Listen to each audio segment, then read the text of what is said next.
One day, the family of Count Targil, whose mere mention inspired fear, fell into great misfortune. It was not just a mistake, but a major oversight.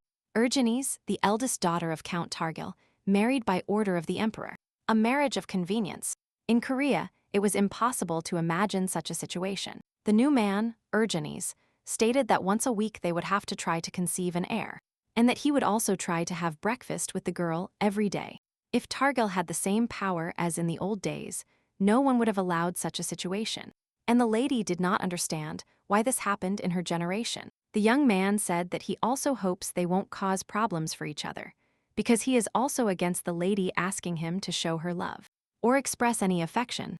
The girl was happy that, fortunately, her new husband turned out to be good-looking, to which he stated that he would assume all responsibility, but would not allow her to demand more. Urgenes understood that if she had been ordered to marry an old man, she would not have left a stain behind the imperial Valois family. But still, despite his handsome face, this man had a repulsive character. The girl concluded that he was already thinking that she had fallen in love with him, but still, to prevent future problems, she insisted on drawing up a marriage contract. The man, looking threateningly at his wife, asked if she wanted to say something. The lady suddenly realized that her life depended on this contract and began to read the document. Because if there were any questions, she had to ask them right now. Urgenes wanted to talk about sharing a bed, to which the young man arrogantly announced that they would limit it to once a week. And that more was unacceptable. But she explained that this was not what she meant, and on the contrary, she wanted to share a bed once a month. And there was no need to see each other in the morning, because the lady loves sunbathing in the mornings. And furthermore, the girl demanded that more attention be paid to ensuring each person's personal time. The prince was surprised, but the fact that his wife even asked for punishment for rape topped it off. In the form of monetary compensation, she began to reread the points and look for points that were only beneficial to him, without rushing to tell the young man her dissatisfaction. Furthermore, Urgenes asked why the man speaks casually to her if his position is higher than his. The girl was born with memories of a past life, in which she lived in a rich Korean family. She practiced martial arts, as she had a predisposition for it. In addition, I took up fencing by chance, but at the same time became a representative of the national team. However, before the long-awaited Olympic Games, her envious wife pushed the girl down the stairs. It is very sad that she died at such a young age, never feeling the weight of the medal around her neck. She was reborn into a family called the Imperial Sword, as the children of this family had a remarkable talent for fencing. But unfortunately, there were fewer and fewer talented children, and the county's affairs gradually declined. And so the heroine's younger brother, Estin, was born. But unfortunately, he also had no talent for fencing. Unfortunately, the girl's parents died before the eldest daughter's coming-of-age ceremony. But what is even worse is that her family went bankrupt, and a huge debt arose. The girl asked the emperor for help, but was rejected every time. In the end, she even had to dissolve her family's knightly order. She sold everything she could get more money for, less decently, and somehow settled the debt. Only the brother and sister remained in the mansion, who could only quietly cry in each other's arms over the situation that had occurred.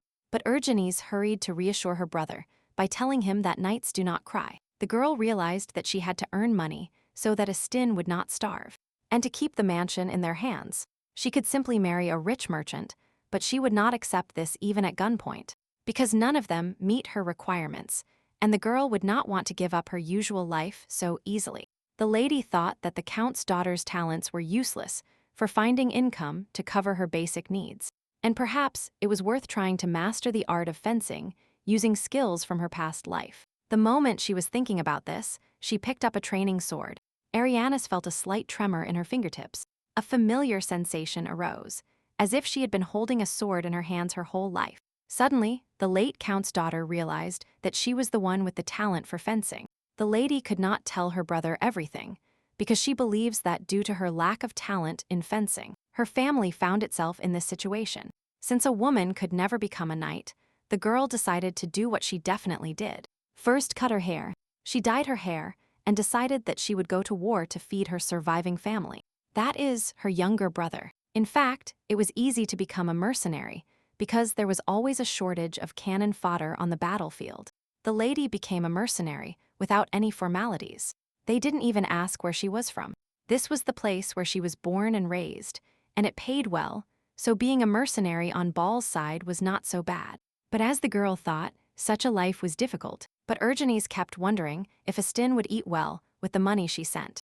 But the men there turned out to be animals, shouting that she looked like a woman as a man, touching her butt and asking her to strip.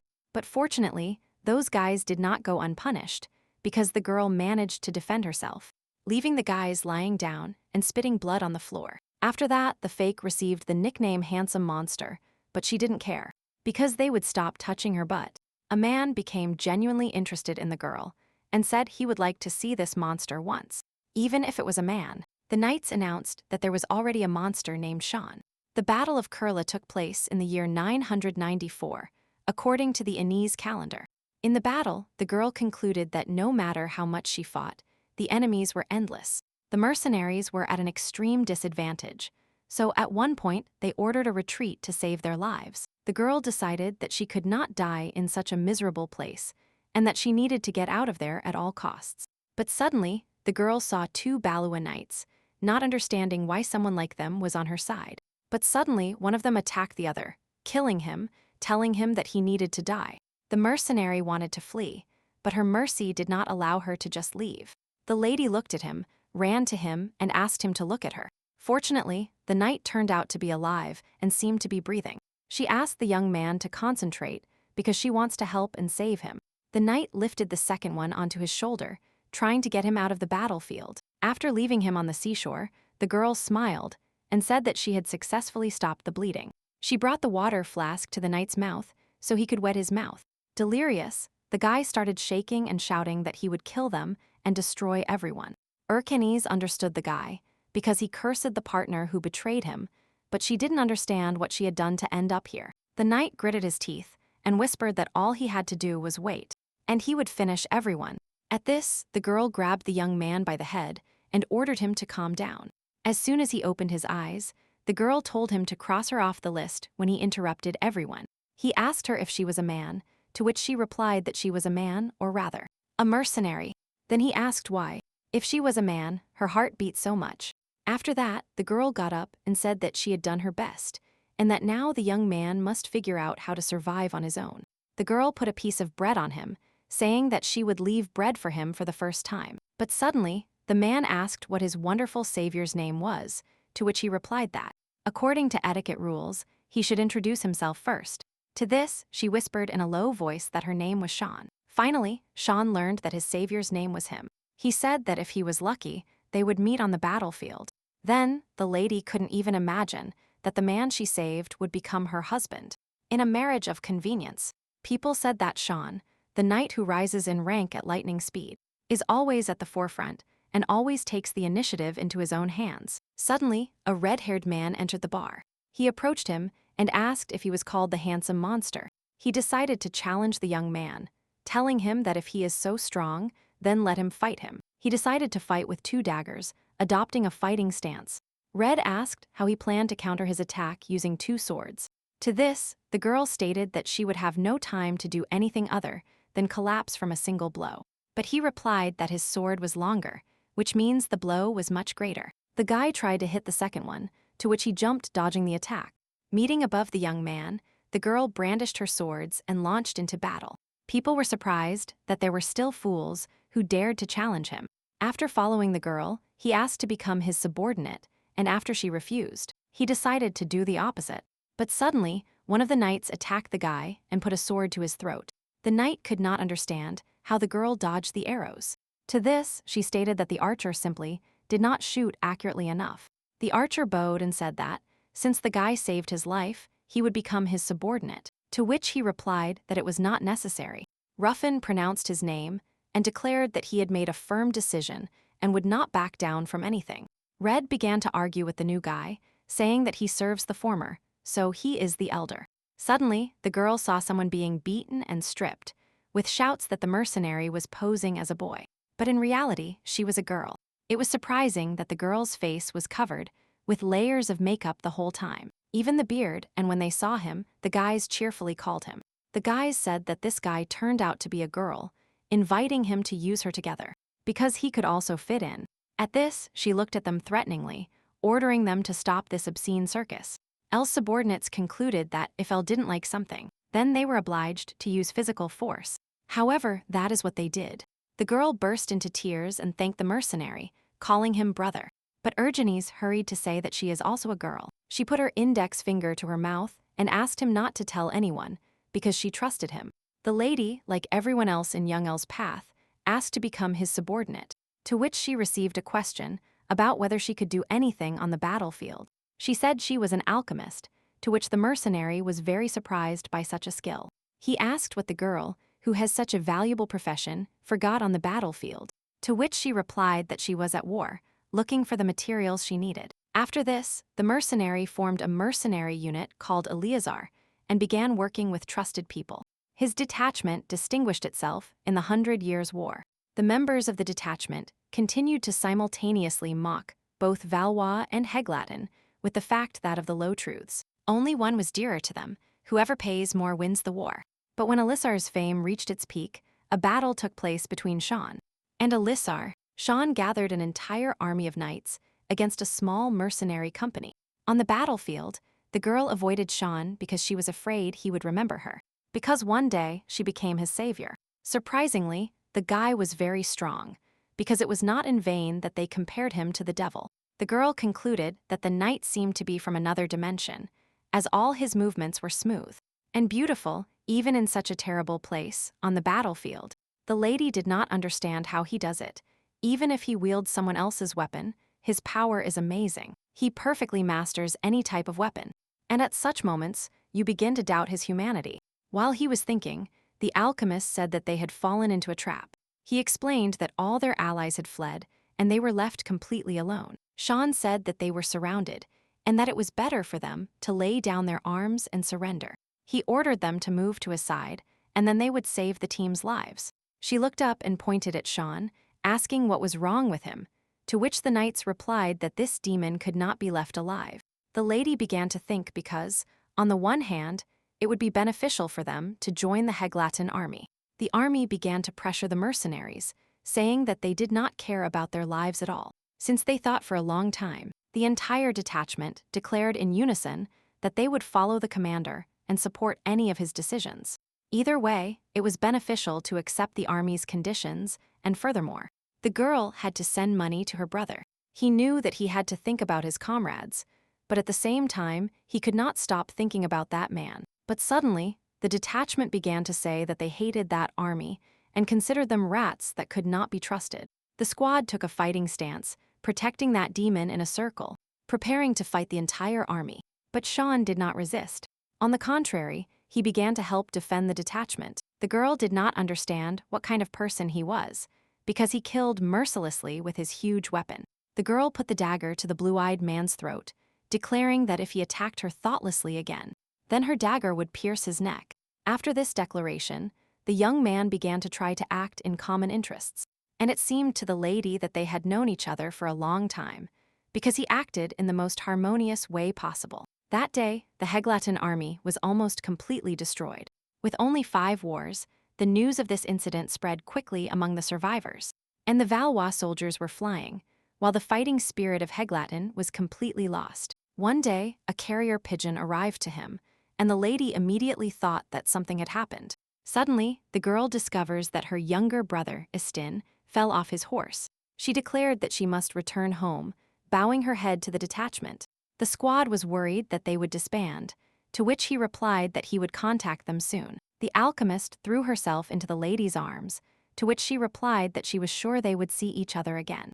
Suddenly, Sean asked where he was going, to which he replied that someone was waiting for him. He tried to persuade him not to leave, to which he affirmed that he could not leave that same person. Sean announced that the commander's actions amounted to disobedience and desertion, and that he, as deputy commander, could subject him to a court-martial, to which the guy simply asked to be released. The devil explained that this detachment means nothing to him, because the only thing keeping him here is him himself. At this, the girl began to laugh in his face at such harsh statements.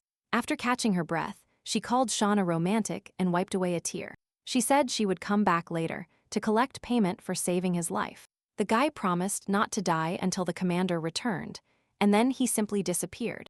In 3 years, Urgenes met Sean 3 times, but those were unforgettable memories for her. And if they could meet when the war ended, then she would like to cross swords with him. And after the fight is over, have a drink together and chat about all sorts of things. The girl could not even imagine that all this would be presented in the format of marriage. And she couldn't even dream of something like that. Fortunately, Astin was not seriously injured, and thanks to the mercenary squad, his life stabilized. She thought that now she could live much more comfortably. The girl cursed the idiotic imperial order, not understanding why, out of all men, she chose Sean. After all, she is also a war heroine, so why should she endure such injustice? But first of all, she must do everything possible so that Sean does not recognize her. Today the girl paid close attention to her clothing. Suddenly, Sean finally arrived, riding a black-maned horse. The lady hurried to meet her husband, ran out into the hall and bowed. Bowing her head after him, the girl introduced herself, realizing that it seemed her master did not recognize her at all as he did. Suddenly, the man began to talk about the contract from the doorway, saying that he wanted to make sure of several things before the wedding. Suddenly, the wife looked angrily at the prince, declaring that he had no right to address her on a personal level when her position was superior to his. At this, Sean smiled and apologized for the rudeness, saying that he was not used to the aristocratic way of speaking. The girl, angry, commented that when she needed it, he spoke fluently in a formal style, to which he replied that he would send the contract again with the previous changes. After taking a sip of tea, Sean asked what he had heard. The lady had a younger brother. Suddenly, he said he would like to see him, to which Urgenes only got scared. The girl immediately realized that her face looked familiar to him, and that was very bad. But he cannot distinguish that she is the one from Elizar, because the fact that the count's daughter was a mercenary will have a negative effect on her reputation. After the war, Elizar absorbed a lot of money from the Baloa imperial family. That's why they definitely hold a grudge against that squad, and besides, Sean is the best friend of the crown prince king. The princess concluded that if she was caught, not only would she put herself in danger, but also her children. The lady explained that since Astin was studying at the Aqua's Academy, she could only see him at the wedding ceremony. To this, Sean asked if the color of his eyes was the same as the girl's. She smiled and said that her brother had light blue eyes. The man asked what his impressions were after meeting Urgenes. To this, Sean replied that she reminded him of someone, and the man said it was strange to hear something like that from a boy. The man began to conclude that she looks very much like him, although their gender and hair color are different. She is the spitting image of a man who left her unforgettable memories, and a debt she cannot repay. He asked if she resembled any woman Sean knew. The young man said that soon an innocent lady from a count's family would fall in love with such a bad man. Sean thought that the girl was completely different from the women he had met before. It goes without saying that she was so lively and intelligent that one began to wonder if she was really a hereditary aristocrat. Furthermore, he concluded that with such a sweet face, she read the contract more strictly than the mercenaries, to which the boy replied that even if he doesn't like her, he shouldn't divorce her. He needs to keep her close. To him, he explained that the confrontation with titles is a real headache and clearly separates the public and the private. The boy announced that he was looking forward to the day when he could call him Earl, and not just Sean. Meanwhile, the girl was going in her carriage and asked to stop because she had some business to do. Urgenes, as it turned out, returned to the same bar where her squad was resting. Upon entering there, strange looks fell upon her, and only the alchemist, who knew that he was actually a girl, recognized his commander. Red asked who she was, suggesting that she was the commander's sister. The archer stated that he had assumptions that she was a woman, which the swordsman was very surprised by. Everyone started arguing, and the swordsman began to swear that the alchemist should have said that the commander was a woman. The girl announced that she needed to confess something. She whispered in a low voice the news that she was getting married. The detachment began to ask who the commander was marrying, to which she replied that they knew this person very well. The guys were surprised when they found out that Urgenes' groom was Sean Caraxes. The alchemist decided that the girl was getting married because she was threatened and promised to kill Sean. The swordsman theorized that the reason he hesitated during the battle was because she and Caraxes were in a relationship, to which she replied that no. The archer said he heard that Sean was getting married. He thought his chosen one was from the Targil family. The princess hurried to apologize for deceiving the squad all this time. Everyone was horrified that their noble commander was not only a woman, but also an aristocrat. The archer concluded that the fencing talent of the Targil family had not yet been exhausted. Most likely, the lady will become an object of ridicule if everyone finds out that the talent of the Targil sword master was inherited by a woman. If it becomes known that the mercenary, he, is a woman, then other people will start plotting against him. Team, the guys asked that if the girl wanted to run away, maybe she should let them know. Estin finally returned from the academy and ran into his sister's arms. He asked with concern why his sister was getting married. He began to blame himself for his lack of talent with the sword. The boy promised that he would take first place, despite the low attendance. Suddenly, Sean entered the room and recognized his chosen one's younger brother. The girl thought that upon hearing the news of her younger brother's arrival, Sean immediately came to check if he was Elam. After all, apparently, he rushed here without even contacting the girl, fearing that Estin would run away. The man, making sure that his girlfriend's younger brother was not him, decided to leave as quickly as he had arrived. He was about to leave when Urgenes asked him to accompany her, apparently wanting to talk in private. The lady thought that although the man has a repulsive character, he is still handsome. His tanned, coppery skin perfectly matches his appearance. Suddenly, Sean decided to hug the lady by the waist, pressing her against him. He leaned down and pressed the other person's hand against her chest, getting very close. But suddenly, the prince said that for a count's daughter, she has rough skin on her hands. Urgenes was afraid that this man might know everything. This is exactly what the lady explained, that her family was in crisis, and even a lady as beautiful as her had to work. And this is quite natural. Hearing this, the man pulled the girl towards him and hugged her tightly, inhaling the scent of snow-white hair. Urgenes pushed Sean away from her, saying that they were not married yet and that he had no right to get so close to her.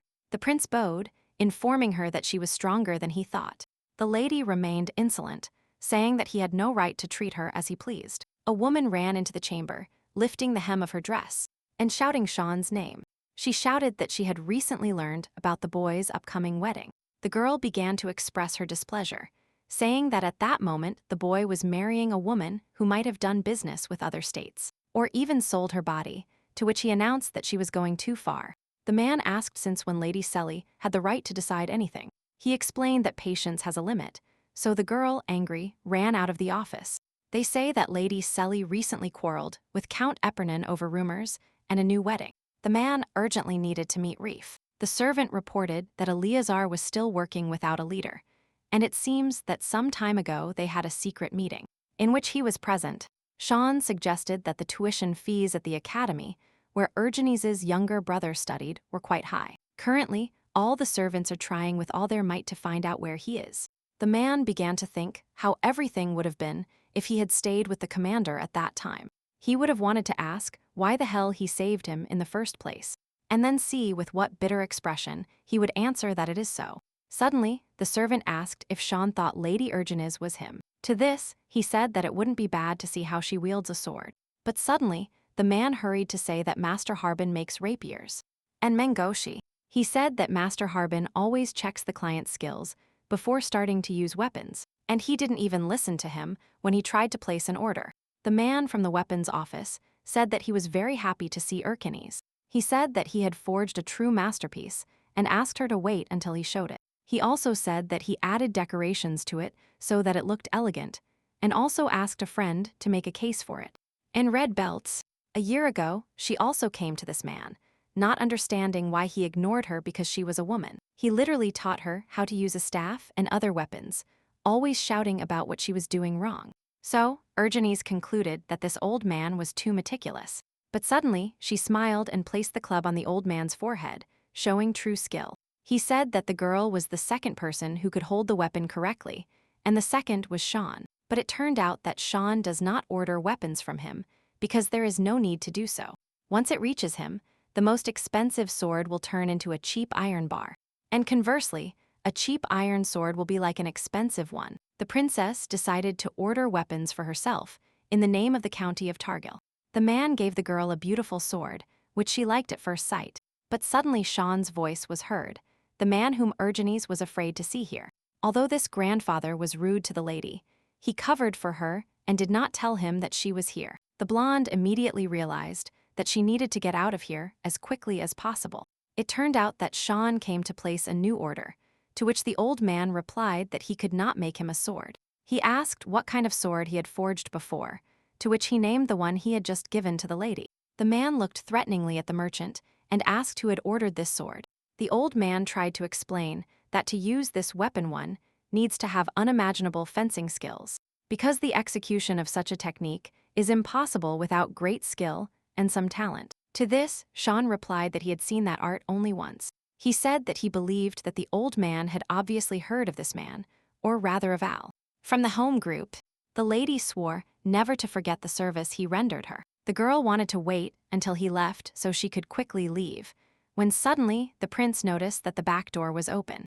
She covered her face with handkerchiefs and hurried to run. There were guards on duty outside the gates, but Urgenes decided to try.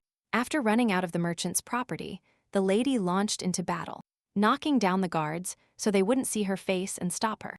After successfully completing it, she hurried to leave this battlefield and started running when suddenly Sean's cry stopped her. He asked why the girl was running away. Sean, literally in tears, declared that he thought this guy was his friend. The man trembled and asked the boy to turn around and look at him, and also to promise not to lie or run away. The girl understood that she had put everything on the line and would like to say that she is Sergenes, the one who will soon become his wife, but she cannot make this decision alone, because if it becomes known that she is him, then not only the honor of the House of Targil will be at risk, but also that of the members of her squad. Sighing and ignoring Sean's words, the girl left him, hiding in the darkness. An advisor approached the boy and told him that they had recently seen priests of Anis throughout the continent, to which he replied that he had not heard that Ilbis had died. It is said that the priests of Anis left the holy city of Anesian. The religion of most countries is Anisism. The high priest Ilguts hears divine revelations and transmits them to the people. The man said he knew they were traveling only to find a new Ilguts. The counselor said that because of the war they had too many debts, and if they didn't pay them, they might desert and defect to Heglatin, because he had been interested in them for a long time. He realized that if the mercenary squad disappeared, they would have no reason to pay them. The guy explained that they would have to find out their location, and then said that he had to talk to Sean. Upon returning to the mansion, Urgene exhaled because she feared that as soon as she arrived home, Sean would grab her by the neck. Suddenly, the younger brother pulled the lady away from her thoughts and took the girl's hand. The lady saw scars on her brother's hands, so she thought that she was the cause of them, or rather, that he had received talent for the sword. Once upon a time, the boy convinced himself that he had no right to live because he could not save his family. He apologized for the fact that because of him, she would have to marry for convenience, and if only the boy had talent for the sword, then everything would be different. To this, the princess announced that it was her choice, and that Astin was not to blame. The wedding day arrived, and Urgenes could not believe that she was actually getting married. The lady wanted to eat, and her corset felt very tight, while the servants prepared her for the ceremony. Finally, the younger brother led his sister by the hand to the crown. He carefully passed his hand over Sean's and moved a couple of meters away, leaving the couple at the wedding. Urgenes began to feel very embarrassed, not understanding what was happening to her, because suddenly it seemed to her that Sean was too charming. And so, the witness began to say a phrase about kissing, because the time for the wedding had come. Sean carefully lifted his beloved's veil and raised her head by the chin. Their lips met in a sweet kiss that Urgenes could never forget.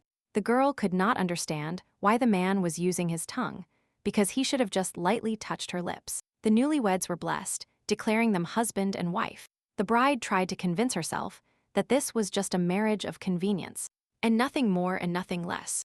The lady was very worried that the wedding night would begin too quickly. She was bathing. She was provided with clothes that were very easy to take off. However, in other marriage cases, the newlyweds demand proof of chastity. The girl heard that some parents even watch how the wedding night goes. And maybe she should breathe a sigh of relief, because now Sean, and not her parents, is not with them. The girl entered the box and saw a heart made of roses on the bed. The lady felt embarrassed by this and began to remove these flowers. But suddenly, seeing a table with food and alcohol, she began to eat the food, since she wanted to eat from the beginning. Suddenly, Sean entered the room, wearing the same open suit as his fiancée. Seeing him, Urgene choked on her cookie. The wife awkwardly asked if the man would like to drink wine. Suddenly, the husband began to say that the girl should not hide anything from him, because now they are spouses, and they shouldn't have secrets from each other. The girl smiled and asked if her husband was hiding something from her, to which the boy replied that he avoided answering. And then he threw the lady to the floor. He began to kiss her collarbone, saying that she really was a woman. The girl tried to leave, but the man did not allow her, saying that it was their wedding night. Urgenes really could not believe that Sean could do this. Sean leaned on his beloved and whispered a question in her ear, which said that it was her first time. Urgenes jumped up and fell onto the bed, to which the man replied that they would have to stay up all night, because when he looks at his beloved, he ceases to be in control of her. There were too many terrifying things for the girl, so she could not ask him not to take charge. But on the other hand, Urgenes still does not understand her feelings. However, as the boy said, when she is by his side, she feels as if the world has become brighter. But as soon as the girl looks into his violet eyes, she unconsciously begins to drown in them. The man said that the girl does not need to answer if she cannot, and that it is normal if it is her first time. During the process, Sean suddenly noticed scars on his beloved's body. Sean received life from the mistress Caraxes, who died. Then Mr. Caraxes had an accident. They called him the devil, who devoured his parents. His uncle and aunt also said that they could die because of him, and from today on, he is their servant. The man was forced to work harder to get food. Sean did not understand why he was born if he lived in such a hell. But one day, a young woman found him and asked him to come to her room. There, the girl held the boy by the neck, telling him that this is how cute boys should work, and that if he wants to get a piece of bread tomorrow, he will do as he is told. Upon learning of this situation, his uncle beat Sean with a stick, not understanding how he managed to get there if he provided him with a roof over his head and food. The young woman claimed that Sean seduced and raped her. Sean was angry because he was tired of a life where he had to sell his body. He decided to go to war, and it was better to fight than to live such a life. But even though he fought with all his might, Sean would die due to the betrayal of his fellow soldiers. Then, he promised himself that he would destroy everyone. But at one point he met him, who asked him to cross him off this list. Then, for the first time since his birth, they showed a kindness for which they did not have to pay. Suddenly, a guard ran into the room and reported that he was behaving strangely. He explained that he saw him saying goodbye to his comrades with a travel bag on his shoulder. Sean immediately dropped everything and ran to him, asking him not to leave and that if he needed money, he would ask management to increase his salary. The man was willing to do anything to make sure the guy didn't leave, did not abandon him or give him credit. Upon waking up, Sean stroked his wife's hair, calling her beautiful, who behaves very strangely. And she is different from other women. To be honest, Sean only wanted to sleep with Urgenes, but when he saw that she knew how to have fun alone, he got carried away by his lust. The man supposed that Urgenes was him because both people behave strangely.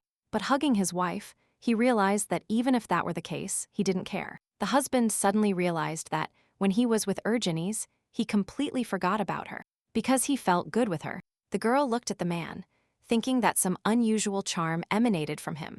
Sean woke up and wished the lady good morning, when he realized that he had a strange feeling in his chest. And it was his heart. He smiled, lifted the girl by the chin and kissed Urgenes.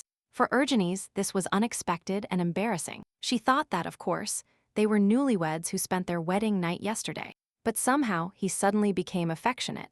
Sean said that he not only brought pain to the girl, but also pleasure, to which she replied that she liked it. Urgenes asked the man to help her get up. The man told her to rest, and that he would take care of his own affairs. He also asked her to start performing her duties seriously tomorrow. Sean dressed and prepared to leave as soon as he told Urgenes not to trust the servants.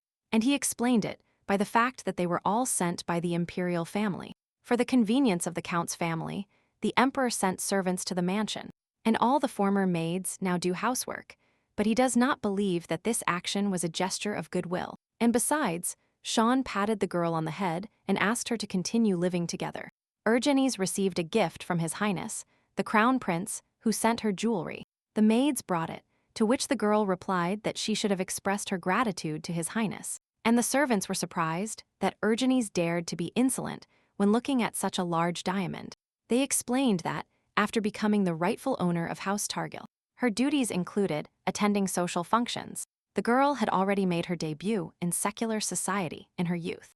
Her family's influence began to weaken at that time, and no one was interested in her. Furthermore, the only goal of women in those circles is to attract the attention of men. Here they make dirty jokes and share vulgar situations from their personal lives. And it's nothing special to be married and have a couple of women on the side. For a lady who remembers her past life, such behavior is beyond her comprehension. And now, Ergenes is sent to another battlefield, where instead of a sword there will be a fan. The servant stated that he was informed that the wedding ceremony at the Targil residence was over. Ergenes, however, is glad that she and Sean worked well together.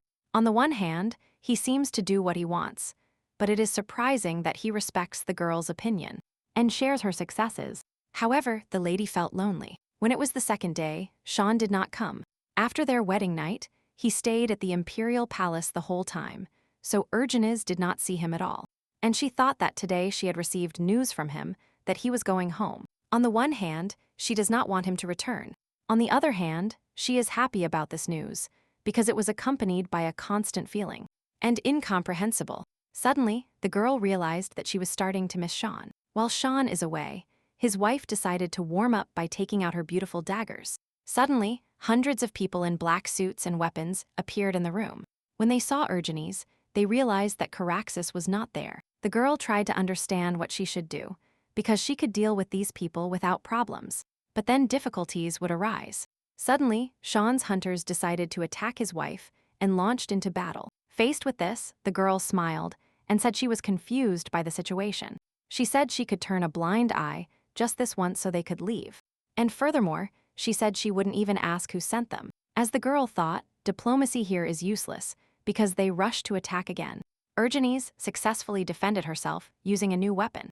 The lady started by saying she was busy, so they could attack easily. The target of the most famous assassin was Sean Caraxes, and this was the most dangerous order that could end the guild's existence. There were two reasons to accept it.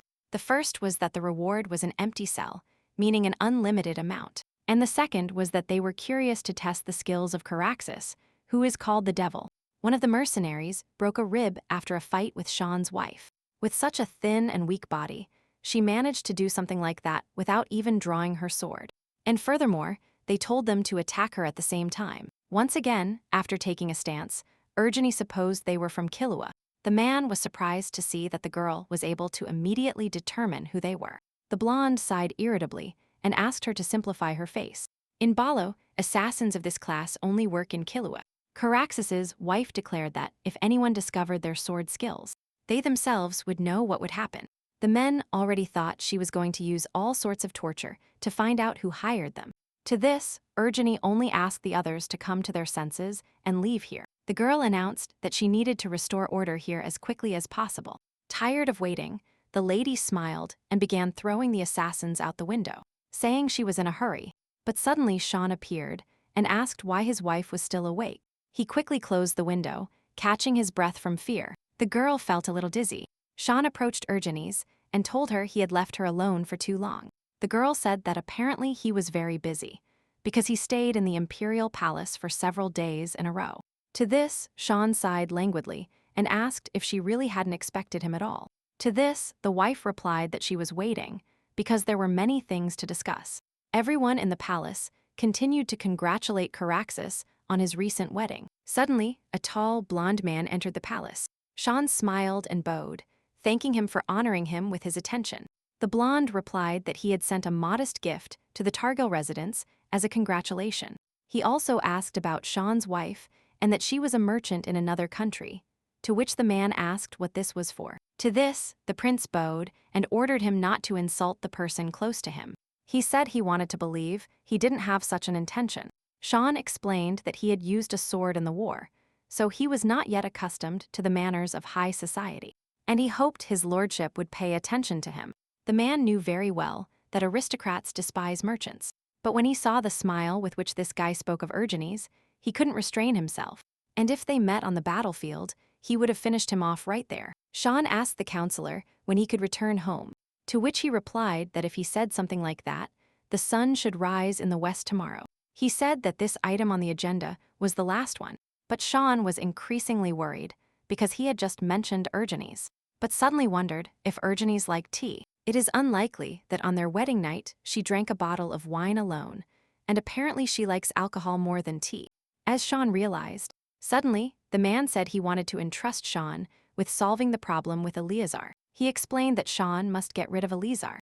The boy explained that, of course, everything must be arranged so that nothing points at him.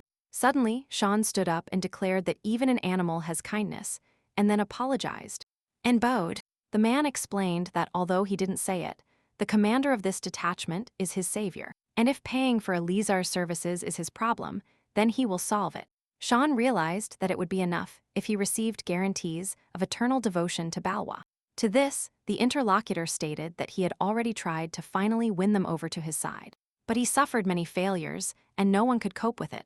The prince announced that he would recruit Eleazar into the ranks of the Targil estate soldiers. The man decided to visit his wife, thinking he had been away from home for too long. Even though the lady was probably already asleep, he desperately wanted to see her.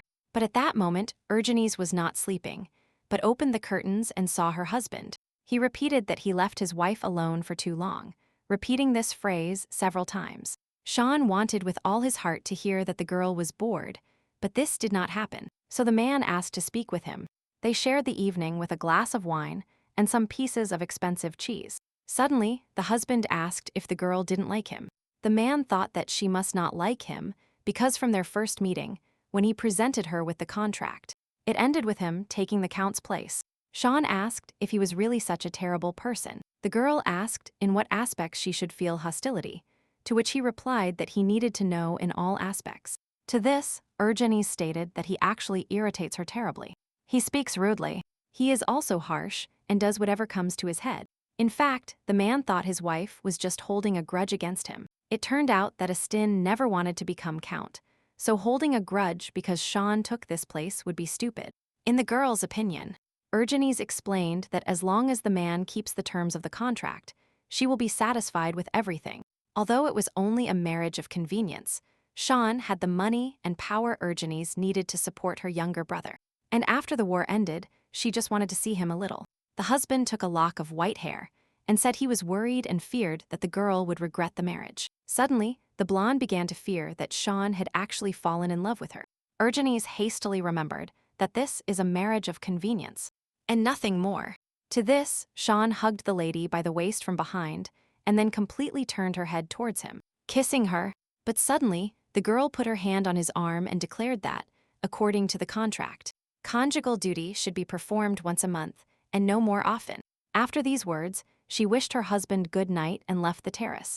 The girl traveled in a carriage and remembered the previous night, recalling how the man told her his fear of discontent. Urgenes had a feeling that Sean really liked her. The girl concluded that there was no need to be so mistaken, because she had to concentrate on today's schedule. And it seems the tea party she will attend will be hosted by the Eppernon Count's family. The lady invited her, even though Sally Eppernon is a very famous lady in secular society. The girl heard that the invited women were single and newly married. Urgenes hoped to establish at least friendly relations with someone. Upon arriving at the place, the lady was greeted by a pretty girl in a pale pink dress. And greeted her. The ladies gathered on a very pleasant note, but suddenly she realized that, despite the same status, the girl ignored her. Urgenes did not understand why she hated the girl so much, because she didn't even have enough words to express her indignation.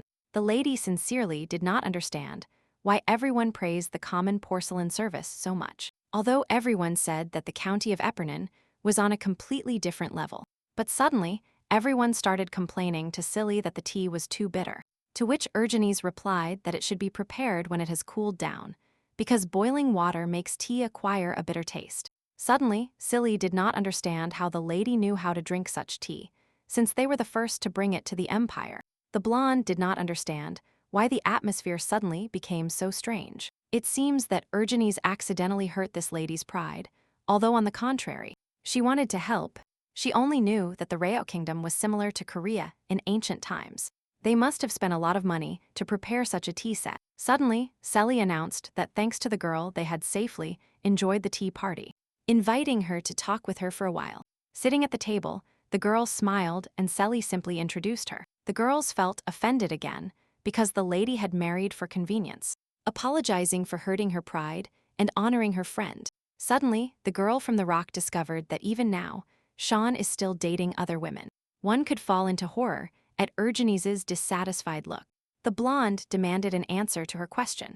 According to Ceylan's idea, Urgenie should have been confused, not knowing what to do. But it's not that she was afraid. On the contrary, she herself exerted incredible pressure. Ceylan looked away, and frightened, said that lately they hadn't heard of Sean communicating with other women. The girl thanked her for her honest answer, and getting up from the table, decided that she was tired, and that's why she would leave them first. During dinner, Urgenie's was tense and angry, which greatly alarmed the maid. The lady even started thinking about returning to the mercenary life, because she was annoyed by her current life. Besides, Estin has already grown up and his head is working. He will find a way to feed himself after the academy. The girl couldn't understand why those hens talked so much about her husband, and what he did when he disappeared. And this is despite the fact that in Bala, there are quite freedom-loving people who do not consider it shameful to have a lover or a mistress. But for Urgenie's husband, such behavior is not allowed, so the lady got angry. But suddenly, Sean visited her chambers, surprised by such emotions. The man said he wanted to say something. Sean said that no matter what, all the blame was his. Urgenie's asked if that was all he wanted to say, to which he replied yes. So the girl pushed him and asked him to leave. The jealous woman shouted that to calm her soul, she could also meet another man. Urgenie stated that Sean has no right to be angry with her after what he did. The lady looked away and said that they did not have the kind of relationship to pay attention to something like that, because it was only an agreement and nothing more. She stated that they would not interfere in each other's personal relationships and also ran away. To this, the man took her hand, stopping her and asking her not to leave. He grabbed her by the waist and pulled her closer to him. The girl promised not to leave if he told her everything he had done.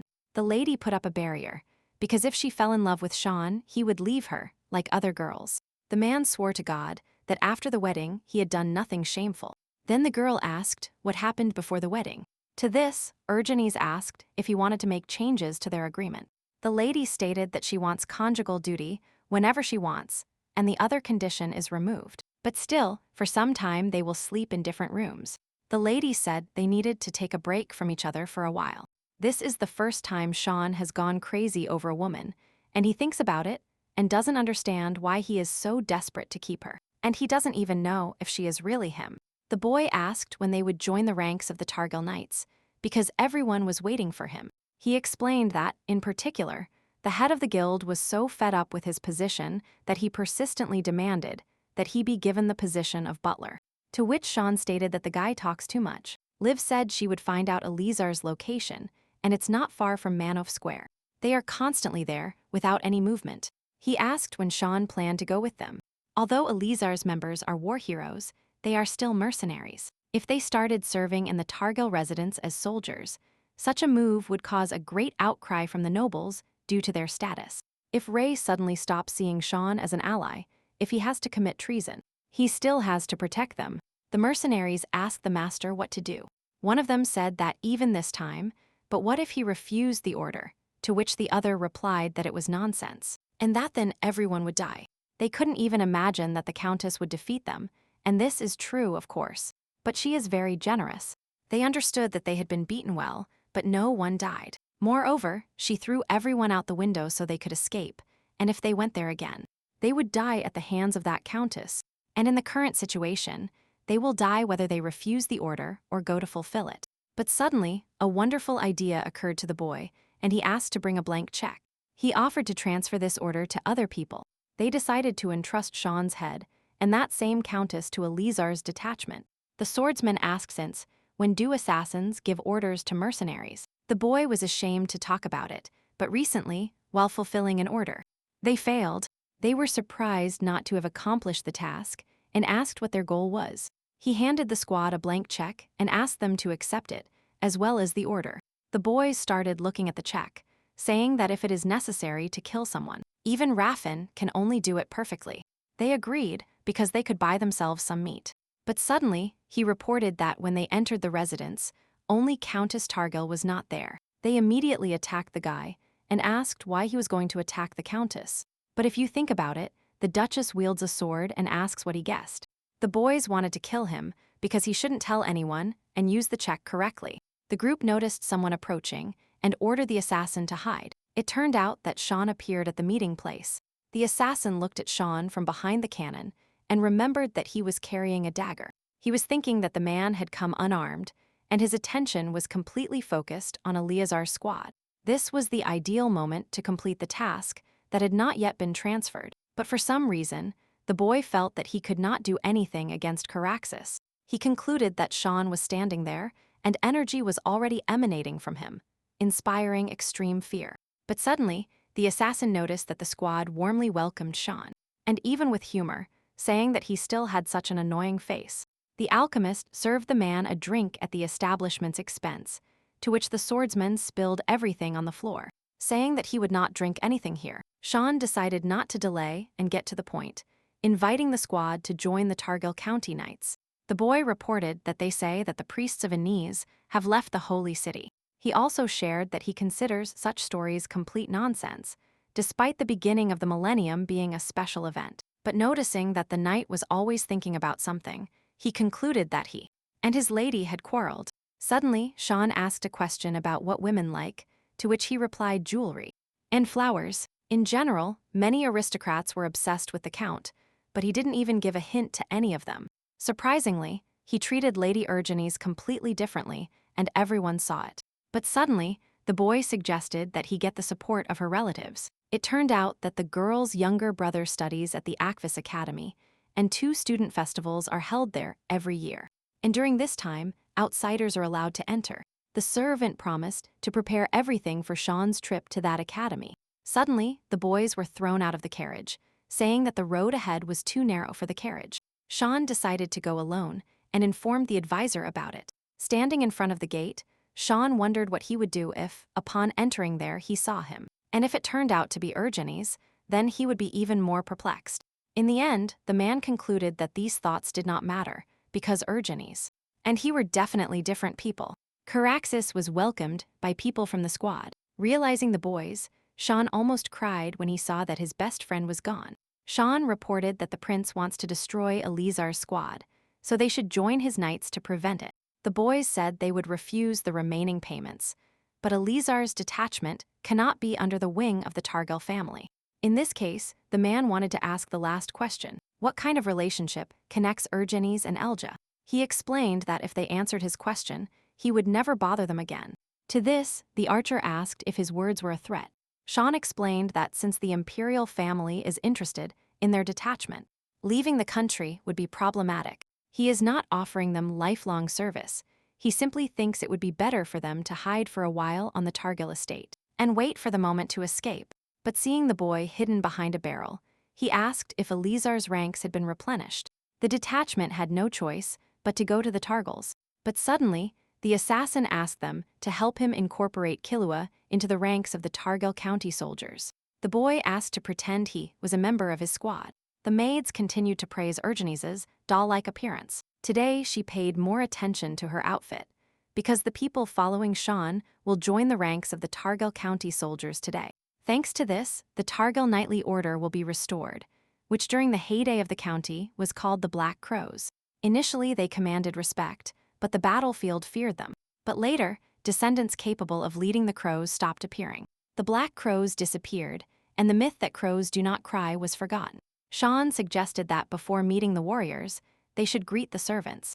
The couple met the commander of the night detachment, Reef. The boy said that becoming a subordinate of the Targil family was a great honor for him. The older man announced that he was ready to diligently perform any work assigned to him. The men brought huge piles of papers, saying that they were a summary of the financial situation of the Targil family. It turned out that the man owned the largest guild in the empire. Sean stated that Urgenise is the owner of the Targil estate, and therefore, in the future, he does not want to hide anything from her. The external owner was Mark, and the true master was Caraxes. Mark himself was from a merchant family, but fate brought him together with the master, and they founded the Marchances Guild. Urgenise discovered that fate brought them together during the 100 Years' War, to which he replied that Sean saved his life. And after that, Lord Caraxes obtained exclusive rights for military additions from Baloa.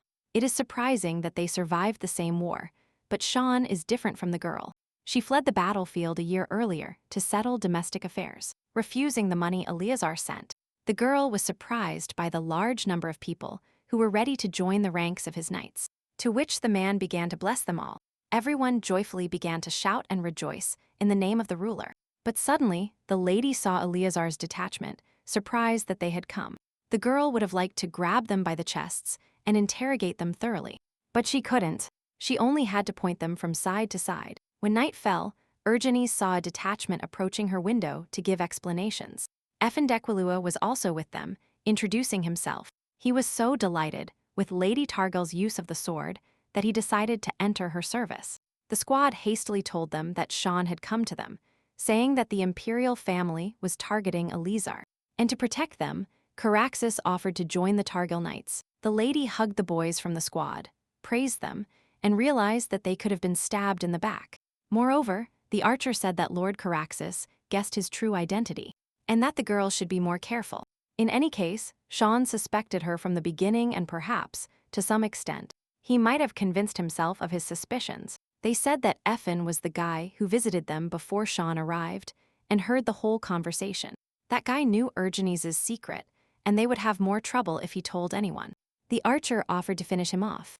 The swordsman reasoned that the commander had already forgiven this guy when they snuck onto the estate, offering to make him his servant, to which the alchemist objected that he was his subordinate. The boy promised to serve the girl, and it couldn't be otherwise, because his commander has a very kind soul.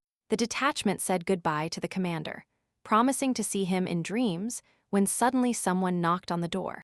Upon opening the door, the girl gasped, because she did not see a maid on the threshold. But Sean, the lady thought that the man was worried that they were sleeping separately, and probably this time they would talk about business again, because lately he had only talked about work. But suddenly the husband asked her if Ergenes wanted to go to Britain.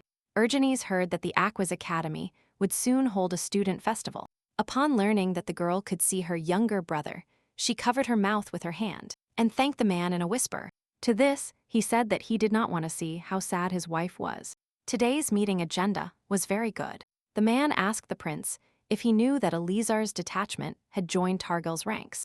The boy was worried that this event would not concern the emperor. After all, the Targil family cannot be allowed to rise above the imperial family. The emperor asked the lord not to worry, as he had enough eyes watching the Targil residents. He called the emperor an idiot because he falsely thinks he has tamed Sean, because when he comes to his senses, only when he is grabbed by the neck.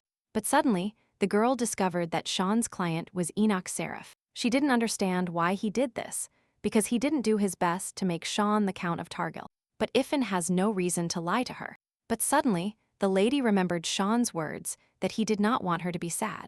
But given Sean's character, when she asked him about his past, he should have answered coldly so that she would not invade his privacy. Or it would be a good option to ignore her question, because it seems to be about a showy relationship between a marriage. Or maybe he found out that she was eating him, and now he is trying to pay her back for saving his life. But for some reason, he still hasn't said anything about this. Tired of thinking, the girl collapsed on the bed. The lady decided to pretend until the end, because that would only make her feel uncomfortable in vain. Suddenly, Ivana entered the chambers, making sure no one was there. She ran into the commander's arms. The girl shared that she doesn't like his suit because it's too tight, to which Ergenes said it looks great on him. The alchemist announced that everyone in the palace was an idiot, except the lady, to which she thought that most people seemed stupid to her. The girl asked why the alchemist had come to see her, to which she replied that there was another fight today. She explained that the fight was between her and Caraxes' soldiers. She also talked about how Tarkan also faced Caraxes in a duel. Ivana said that even though they are the legendary Eleazar squad, but since they became Black Crows, they should train together, as one of the knights said. To this, the swordsman declared that he would train with them when they were rivals to them. It happened that the boys wanted to see who else was compatible with whom, wanting to duel. But in the end, the knights were defeated, to which the alchemist announced that the boys had lost all their skills after the war, and they didn't even know how to hold a sword. But suddenly, Sean himself noticed the fight and looked at the whole situation from above. The advisor suggested throwing cold water on them so that everyone would come to their senses. The counselor was surprised when the swordsman challenged Sean and offered to fight once. To this, the man took his sword, to which the boy asked to take care of his own health. The archer and the alchemist had already started betting on their own salaries. The swordsman himself personally bet his salary on his victory. Caraxus looked at him and, straightening up, asked him to attack first. Condemning this action as reckless on his part, the swordsman began to attack. Once close, the guy disappeared and appeared above his head. He wanted to strike him from above, but missed and simply fell to the ground, next to the lord. To this, he said that it would be better for Sean to fight him. But with these words, according to the lady, everything ended. She said that, to be honest, she believed that to cross swords with Caraxus, you had to be as much a swordsman as the commander. A maid entered the room and said that the count had asked her to come to his office, that he wanted to talk to her about the trip to Great Britain. Upon arriving there, the girl felt her husband's anxiety when he told her that a small skirmish had occurred between his soldiers today and members of Eleazar's detachment. To this, she asked him if he wanted to talk to her about a trip to Great Britain. To this, he explained that they were now on the same boat, so he told her about Marchand's.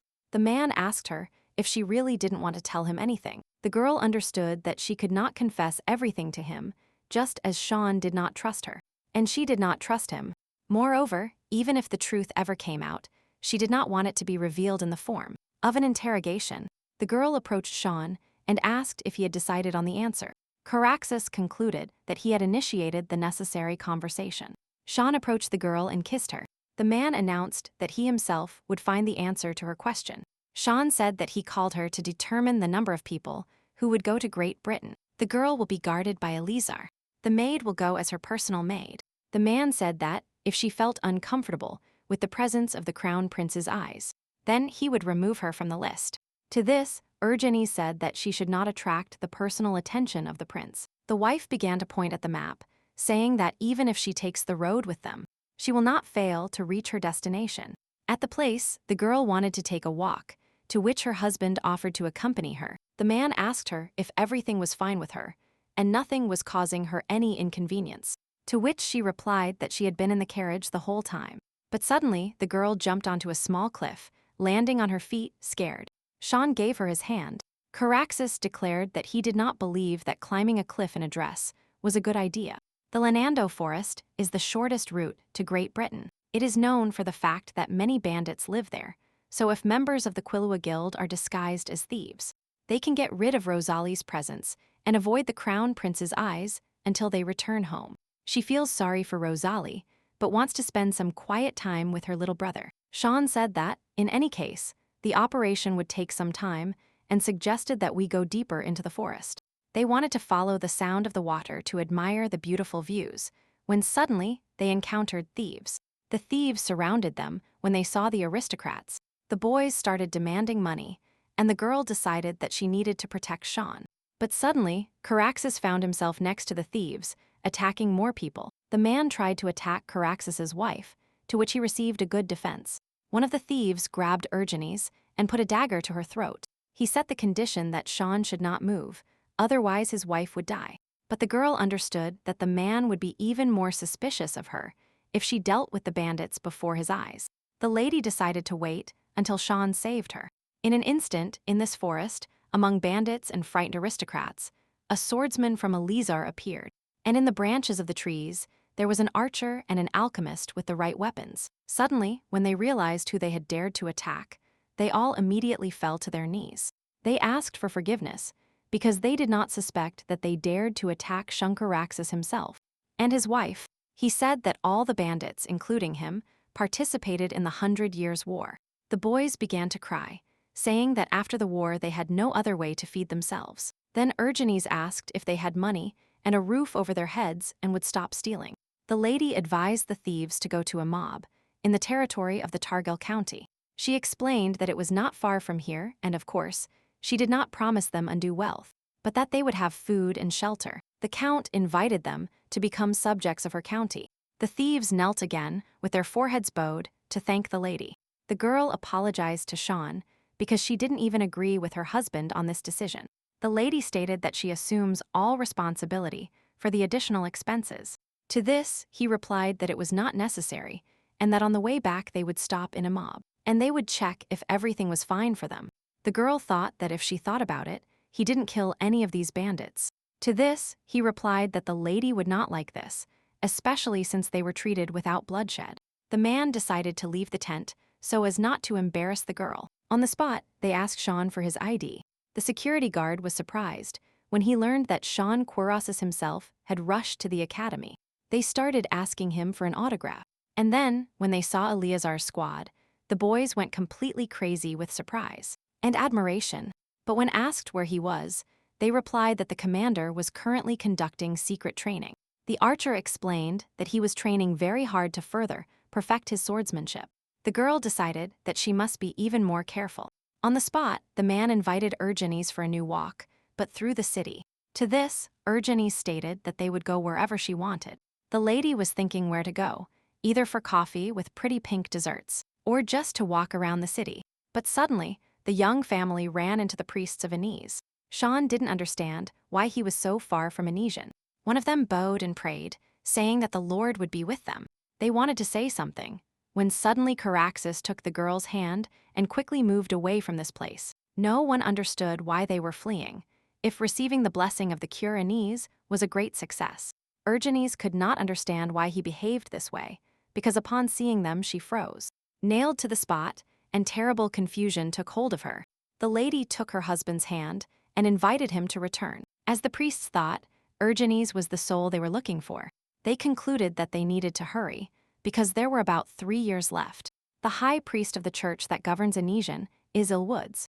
People believe he is God's messenger. When his life begins to end, the priests scatter across the continent to find a new Ilwoods. They must find a child with divine powers and take him to the temple for various tests. The high priest chosen on the eve of the new millennium will be the most powerful pope in history. Currently, the soul they were looking for was in the kingdom of Brithen, as reported by the priest. The main one said that he had a dream, or rather a vision. A man's time is running out, but his heart is racing. He said that since they found that soul, they needed to quickly find that person. The priest promised that he would do everything possible for this event. He said he would have to resort to the kingdom of Rio for help. The girl saw the whole city burning in red flames. She felt like she was in a dream, and also saw Sean calling her by a man's name. He leaned towards her and grabbed her by the waist. The man was so close that the girl could easily fall off the balcony. He moved a little closer and, holding the lady's chin, kissed her deeply. Sean's eyes shone with a bright purple color, which greatly frightened his wife. The count began to take off the girl's clothes, despite the current circumstances. He ran the tip of his tongue over the young woman's snow-white neck, making her skin crawl. The kisses and caresses, at some point, turned into bites. This gesture frightened Urgenes, and she hastily pushed the man away. Having done this, the girl saw the languid look and bright eyes of the count. Devilish wings sprouted from under his shoulders, and the man himself was clearly angry. At that moment, Urgenes finally realized that it was a dream. The man climbed back up to the lady to hug her and tease her, while his wings flapped wildly. He looked her straight in the eyes and declared that they did not have much time left. Sean whispered softly that if the girl loved him, all this would remain just a nightmare, and nothing more. Urgenes woke up in a cold sweat and a slight echo. She couldn't understand why it was so dark in her room, so she just raised her hands and looked around the darkness.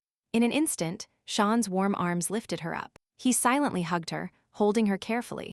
The husband touched her forehead and asked if she was okay. She replied that it was just a nightmare. The man decided to check how she was, but she didn't answer, and he understood that it was rude of him to come to her without permission. But it seemed to him that the girl was in danger. Urgenes smiled and said it was because she was very exhausted. But suddenly, blushing, the girl covered her body with a blanket. The man approached her, seeing her confused look. His thumb was on Urgenes's lower lip, which made her slightly open her mouth. Once again, after kissing the girl, Sean was satisfied. But due to the lady's strange dream, he could not concentrate on the male attention. In an instant, Caraxes decided to throw his wife onto the bed, hanging over her. Sean apologized and said that if he stayed even a second, he wouldn't be able to restrain himself. After these words, he left the tent, leaving the girl bewildered. Upon arriving at his house, the man hit his forehead, telling himself that he was going crazy.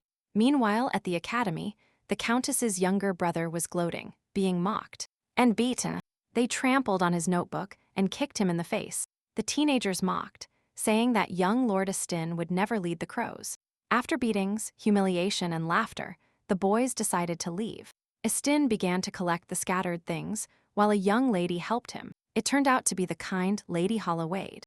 The girl said that these fencing students were ignorant idiots. She also asked why the guy didn't respond to the hooligans, to which he began to apologize. To this, Holla said that she knew that recently, the blonde fell off his horse during a nightly duel precisely because of him.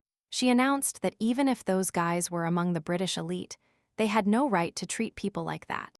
Wade said she wanted to help Estin, to which Estin said that he really appreciated this, but that he finally wanted to graduate from the academy without any problems. The boy understood that he would continue studying at this institution only thanks to his sister. This is not the first time he has caused her great inconvenience, and of course, it is difficult for him now. But when he saves enough money, he will be able to be useful to Urgenes. But first, he must graduate from the academy. Estin bowed his head and began to apologize to the girl in case his actions had offended her. This attitude greatly irritated the girl. Saying that she was disappointed in him, the girl left the strange place. The student festival will take place soon, but the boy realized that if his sister saw him like this, she would probably be disappointed too. Urgenes asked Ivana how her dress was, to which she replied that the commander looks great in any outfit. The girl was incredibly happy to meet her younger brother soon. The lady began to sharply braid the girl's hair, saying that at such moments she began to be jealous of Commander Estin. To this, she stated that she and Estin are different people, and she loves them equally. When Ivana was satisfied with the answer, she decided to dress the girl so that she would shine brighter than anyone else. Going down the stairs, the commander saw her husband. Then she seriously wondered if her outfit was too simple. Sean said he would like to walk to the academy and asked what his wife thought about it. When Urkenes said she didn't mind, the man held out his hand to her. The girl asked the stranger if he knew where Estin Targil was now, but immediately covering her mouth with her hand, she thought there were probably hundreds of students here, and that she was behaving too hastily. But fortunately, the sweet lady knew Estin. She said he should be in the laboratory. In the end, it turned out that there wasn't a single person in the academy who didn't know Estin. The professors and staff adore him for his outstanding mind. After the girl heard Estin's praise, she felt very proud of him. But suddenly, the girl saw her brother being beat. She wanted to come closer and help, but her husband didn't allow it and intervened himself. But the teenagers immediately declared that the man was a stranger. But Sean, in turn, replied that he was the son-in-law of this young master. The boys were surprised because it seemed they recognized a war hero. The Duke shook the boy's hand and asked him to go with his older sister. Urgenes's eyes filled with tears when she learned that her brother was being bullied at school. The boy immediately ran into his sister's arms because he missed her very much. The girl told Estin to accompany her, and the boys started asking if Sean Syraxis was in front of them. But the moment they said a war hero wouldn't mess with someone from the Targil family, they called the man a brat, accusing him of only pretending to be a war hero. But a malicious look instantly turned towards the boys and ordered them to disappear from his sight. Since the boys didn't want any more trouble, they ran away scared. Sean asked Reeve to gather all the information about those boys, because they couldn't be let off so easily. The girl was surprised when her brother started apologizing for what he saw. She didn't understand how this could happen, because she thought he was doing well, because he always got the best grades in all subjects. Urgenes asked where the boy spent the money she sent him. He said he couldn't spend the money Urgenes earned with such difficulty, and he even went abroad. And he is sure that his home is going through hard times. But the girl started shouting that everything was different now. But the boy continued saying that if the girl decides to divorce, then he will have an emergency money reserve. Urkenes ordered him to listen carefully and look her directly in the eyes. The lady asked him never to do this again, because Estin doesn't need to sacrifice anything for her. And besides, she can't even imagine how rich her sister is. She said that when the holidays come and he visits the residence, she will show him the documents. After many questions, Targil discovered that those students were bullying Estin because they were from the fencing department. Unfortunately, those who wield swords cannot avoid knowing the sword talent of the Targil family. Besides the fact that the Targil clan failed, the lady saw that a fencing competition would soon be held at their academy, and anyone could participate. Urgenes asked if the fencing department would participate in the competition, to which Estin replied that it would probably be mandatory. The girl laughed angrily, because if anyone can participate, then this is a great opportunity to avenge her younger brother. The sister handed the boy an envelope, not wanting to hear anything about what she couldn't stand. The lady asked the boy to spend some time with Sean. She asked to get new glasses and buy new things for the dormitory, and thought that if he wanted to participate in the competition, she should send these two to hell. She also asked to prepare well for the scientific conference to be held the day after tomorrow, because she will come personally. The lady told her team that she wanted to participate in the competition. The boys said they perfectly understood the commander's feelings, but that they would take care of this problem themselves. But Urgenese was convinced that she had to defeat them with her own hands to calm her soul. The competition is tomorrow, and to apply, the girl only has to say she is a knight of the Targil family. She said that Sean would go shopping with Estin and asked Raffin to help her a little. The team immediately started asking what kind of help the lady needed, offering to smear the sword with poison or infect those children with a deadly disease. But the girl ordered them to forget about the poison because she only needed a disguise. Sean revealed that he wanted to spend some time with Estin. He explained that he would like to be alone with him in purely male company. In this case, the blonde asked to buy him new glasses and things for the dormitory. The lady hesitated a little and then thanked her husband for defending her brother. From those words, a slight blush appeared on the man's face, but he smiled mischievously and said that she should thank him not only with words. To this, she shouted at him that she and he were newlyweds, but they had absolutely no physical contact. Perhaps due to the fact that they are not common newlyweds, the girl agreed only once. Sitting on the boy's lap, she kissed him, realizing that during that process, her husband didn't even bother to close his eyes so as not to embarrass her. The girl wanted to pull away, but suddenly, the man squeezed her against him with his hand, forcing her to deepen another kiss. He pulled away and wanted to attack the lady's neck, when suddenly she pushed him, hitting him on the head. Arseni's murmured that it was time for bed. She wished her husband good night and ran upstairs. The day of the competition at Aki's academy has arrived. The participants were surprised that so many people came to watch this spectacle. There were few participants from commoners this year. The fights will mainly be between young knights, but the girl thought that in any case. Her goal is to defeat the aggressors of her younger brother, so she must not be afraid for the rest of the year. Fights. It was Urgenese's turn. She introduced herself as a knight of the Targil family, and her rival was one of the mercenaries. He said it was fate and hoped the fight would be interesting. The girl felt empty in her other hand, because she only used one sword, but that would be enough. The lady managed to knock down her opponent in just a couple of seconds, literally with a single move. The fans cheered, because this was expected from the Targil knight. The next one in the ring was the boy she came here for. As it turned out, he is one of the top 5 swordsmen in the academy, and he is considered an ace in his field. Thanks to him, in whose role the girl fought before, the fashion for 2 swords emerged. Mediated by the redhead, Urgene laughed, to which he started shouting that she shouldn't dare to belittle him. The girl concluded that he was in good shape for his age and quite fast, but fortunately, his skills were not enough to defeat the heir to the sword talent of the Targil family. The guy was greatly humiliated, and moreover, he received a similar humiliation from some infantrymen. In his opinion, with a miserable weapon, with thoughts that he simply could not lose, the opponent rushed into battle, when suddenly Urgenese switched hands. The boy was surprised to realize that his opponent was right-handed. After a couple of minutes of battle, either out of fear or humiliation, the main bully fell to the ground crying. But the girl smiled and said that he was using the rapier incorrectly. Because Urgenese married for convenience, Estin thought it was very difficult for her. But yesterday, Sean Caraxes helped him and even scolded those boys. And the sister, in turn, simply arranged a date with him. Estin didn't understand what exactly was happening here. Sean, who had just come to pick him up, distracted the boy from his difficult thoughts. The man immediately asked not to be called by his first or last name, but simply by his son-in-law. And then he also asked if he could call the boy by his first name. The man looked around and asked Estin to take all his valuables, because soon this room would completely change. Estin was very surprised by such generosity and care from his son-in-law.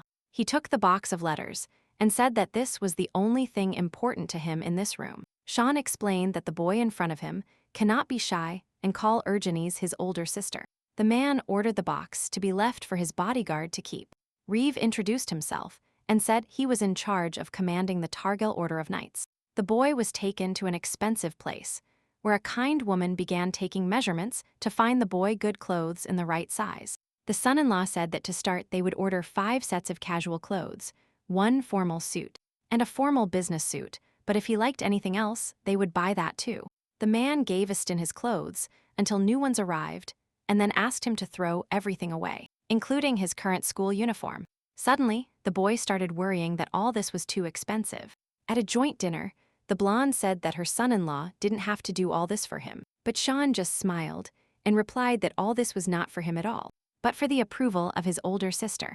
When Urgenes got her arranged marriage, Astin promised himself that he would graduate from the academy as soon as possible and take his sister out of this hell. But now, the count doesn't look like the one who would drag the girl to hell. In an instant, the man began to instruct the boy, telling him that if problems arose again with his classmates, then a common knife or even a fork would be enough. Caraxes handed the boy a knife, but he instantly froze in fear until he realized the knife hadn't even come close to his neck. The boy couldn't understand if his sister would feel good next to such a person, but the man continued saying that if Astin sits with his hands folded, he will be considered prey, so he must defend himself by any means possible. Suddenly, Sean asked if the boy knew that Urgenes might like him. Such a question made the schoolboy wonder if it was actually a marriage of convenience only. Astin did not remain silent and asked if Sean felt anything for Urgenes. To be honest, the man was not entirely sure about this, to which the boy asked what exactly the Duke meant. The only thing the Duke knew for sure was that he wanted to make her happy. The boy concluded that this couple has a long way to go. Once again, Urgenes defeated another of her brother's abusers. The girl had a very pleasant lightness in her soul because she had teased the boys enough, just as they teased her younger brother. She immediately decided that if she saw something like this again, they would have no room to live. Ivana said that the count had finally returned. The lady smiled and bowed, greeting her own husband. The man said he had bought Astin the necessary things, to which the girl asked if they had talked. The count praised his younger brother's excellent memory and said that he grasped the essence of the matter at a glance, which made Urgenes very happy. But suddenly, Sean abruptly announced that he wanted to go to his house and left the room. Then, the girl concluded that her brother recognized Sean's weakness, which is why he was so nervous. A student festival was announced where Astin was scheduled to perform. When the boy told what he had been preparing for a long time, everyone started applauding while standing. Ivana said that he has a completely different level, not like the others, and that the young master is a great guy. Urgenes was very happy for her brother when it was announced that he had the best presentation. The man gave Astin a reward, inviting him to join his laboratory. The sister ran to the student and hugged him, congratulating him on the best presentation at a scientific meeting. Upon arriving at the blonde's dormitory, the girl was surprised by the new renovation, because no one thought that this room could change so much. Scratching the back of his neck, the guy said that his son-in-law did all this for him. The lady was surprised when Astin said that they had also bought him new clothes. The older sister asked what the boy thought of Sean, because her brother's opinion was important to her. At this question, the blonde let out a slight laugh, leaving the girl bewildered. He laughed and said that he didn't think the Duke was a bad person. He also said that he thinks he likes Urgenes very much. The lady was surprised, and immediately her cheeks turned red. Out of embarrassment, the sister lightly hit her brother, to which he asked why she was doing it. She said that such words cannot be spoken without thinking. But Astin burst out laughing again, clutching his stomach. The Prince of Great Britain is a fan of Sean Quaraxis, but Ivana said that the commander is also a hero of the 100 Years' War, and a much more outstanding warrior. But Urgenes claimed that for her, the best heroes are the members of Eleazar. The royal family of Great Britain sent the girl a carriage. The redhead said that Raffin hid that bag under the carriage seat. Ivana said that you never know what might happen and Raffin will accept it later, so there is no reason to worry. The girl started pushing Urgenes, wishing her a happy journey. Sean was waiting for the lady next to the carriage, smiling sweetly. The couple sat opposite each other, and the carriage set off. The lady was scared because right under her seat were her swords, but most likely she worried in vain. But suddenly, looking at Urgenes, the Duke threateningly asked what the girl was hiding from him. The wife started making excuses, saying she didn't understand what he was talking about, to which he replied that the girl was too tense. Urgenes couldn't say she was worried about her pair of swords under the seat, but she herself said that it was a little unusual to sit in the carriage. Upon arriving at the indicated place, The lady said that it was the first time she had visited the royal palace. The maid asked the countess to wait downstairs and then turned to the duke. The blonde said everything was fine, but in reality, it was the formalities that bothered her. Sean left the girl, and she became very hot and wondered if she should ask for a fan later. But suddenly, a respectable man approached the girl and asked what such a charming lady was doing alone. He called the unknown Lady Charming and asked if he could find out her name. The blonde thought this stranger was just an idiot, but introduced herself anyway. When the maids learned that this man was Count Parnan, they started whispering that this couldn't just happen. However, Urgenes had already heard that name somewhere. But suddenly, the girl remembered that this man was the father of the brat who bullied her brother. The blonde introduced herself, pronouncing her husband's surname syllable by syllable. Suddenly, the maids intervened in their dialogue, saying that Urgenes was a guest, personally invited by His Highness, and that she should show respect. But the man shamelessly touched the lady, apologizing. He asked her not to be so cold and to shake his hand once. To this, the girl concluded that he was definitely crazy and as shameless as his little son. She understood that if there were no extra eyes here, she would have decorated him nicely with her fists. The shameless one started asking the lady for a handshake until Sean himself came down from the floor and took his wife by the waist. He asked what business the man had with his wife. He was outraged by this unexpected man who had ruined all his plans for the lady. After the duke said everything, he took the girl by the arm and led her away so that no one would bother her anymore. The blonde talked about who this stranger was, hinting that he was the father of that very boy. He apologized, justifying himself by saying that his wife was incredibly beautiful, and he forgot for a moment. The count was already thinking of a plan to kill him, when suddenly the maid announced that His Highness was waiting for him. The man took her hand and quickly led her to the indicated place so that she would not stay with him under any circumstances. The old pervert started thinking that Lady Targil had a very nice figure. Urgenes was both embarrassed and surprised that Sean was actually jealous of her. His Highness greeted the couple and invited them to the table. He apologized for the fact that his client had made a mistake, but Sean, on the contrary, asked for forgiveness because he had caused trouble for His Highness. After all, most likely, for personal reasons, he overreacted. When asked what his personal reasons were, the count said that the other day he saw Parnan's son attack his brother-in-law. Apparently, that's why he got excited when he saw the man. These kinds of incidents are not uncommon within the walls of Agvis Academy, so the girl couldn't understand what kind of nonsense her husband was talking about. He promised to conduct a thorough investigation into this case. Then, His Highness directly asked if Sean had sent the Targil knight to a fencing competition for revenge. The knight's name sounded like Barnes, but the girl was very nervous anyway. Barnes was an alias he used, but she didn't think the Prince of Great Britain knew it. But it was obvious because the girl stood out a lot. The man said he knew Barnes very well, and then Urgenes realized that Sean knew everything. Sean started saying that, when Barnes found out the details of the incident, he lost his temper, and he left the camp without notifying his superiors, and found out everything after the competition ended. And he gave him a strict sentence. He did this because he was very devoted to his family, and Sean hoped for her understanding. And a knight from the famous knight family of Tragil competed in the amateur competition. The girl understood that Sean simply couldn't know anything about this and made it all up. Surprisingly, the prince believed the count, and then stated that he would like to meet Sir Barnes sometime. Sean replied that he was not among the accompanying knights today, but that he would definitely try to arrange a meeting with him next time. The man turned to his wife and said that he had noticed she had been hot all day today. Urgene was glad that Sean had excellent artistic skills, but she didn't understand what exactly he knew.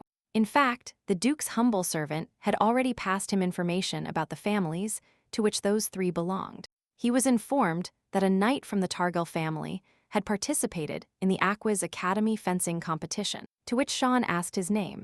The man immediately realized that they did not have a knight with that name. The Duke immediately realized why the girl sent them away so easily, and her brother for a walk around the city. Most likely, she had asked someone from the squad to avenge her brother, or she is that knight. But the man decided to believe it was just his imagination. The prince was very upset that his guests were leaving so quickly. He asked next time to look inside his palace and share a light conversation with him. After getting into the car, the blonde smelled a strange aroma, to which the servant told him that it smelled a little weird. and sprayed a little perfume on him. The girl couldn't calm down because Sean was constantly silent, and she was worried that he knew more than she would like. But suddenly, he started making strange sounds, to which Urgenise immediately jumped up and asked if everything was all right. But in an instant, fear flooded her, because her hands were stained with blood. Tragil demanded that the carriage be stopped immediately, and first of all, the guy had to be laid on his back and take off his clothes. The girl began to control her breathing, when suddenly Sean started talking about poison. Urkenise remembered Ivana's words about the wonderful, poisonous mixture, and related the smell to the strange food. But suddenly, someone shouted that they were all enemies of Heglatin, and that they should all be killed. The girl realized they were under attack, and shouted that the knights must be stopped. The blonde began to wonder if she could get her weapon, because Sean was only paralyzed. But he was in his right mind. She needs to protect herself and her husband. But then, the Count will understand that Urgenise and he are one person.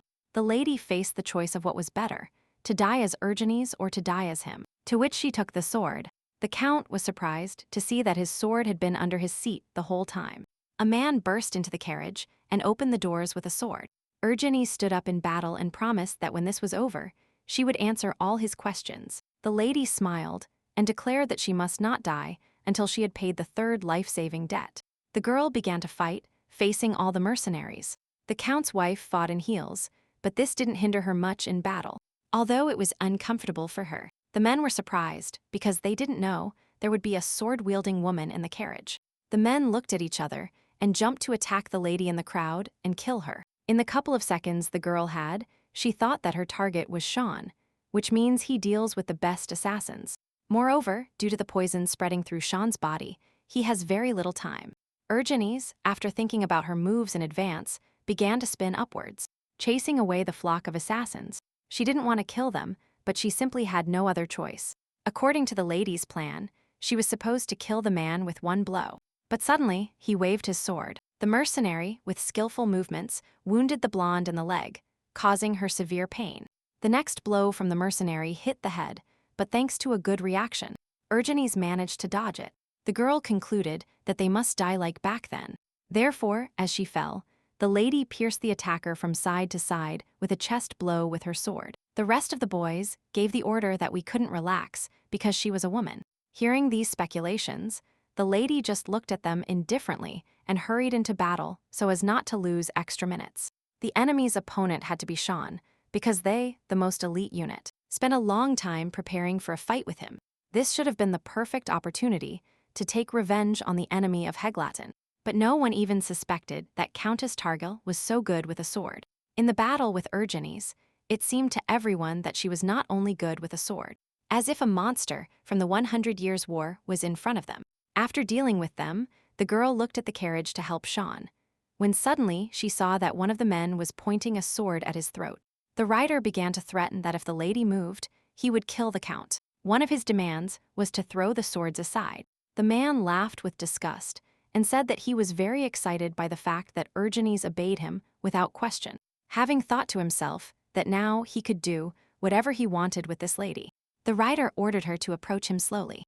As soon as he got a couple of meters closer, the assassin announced that Targil must now undress.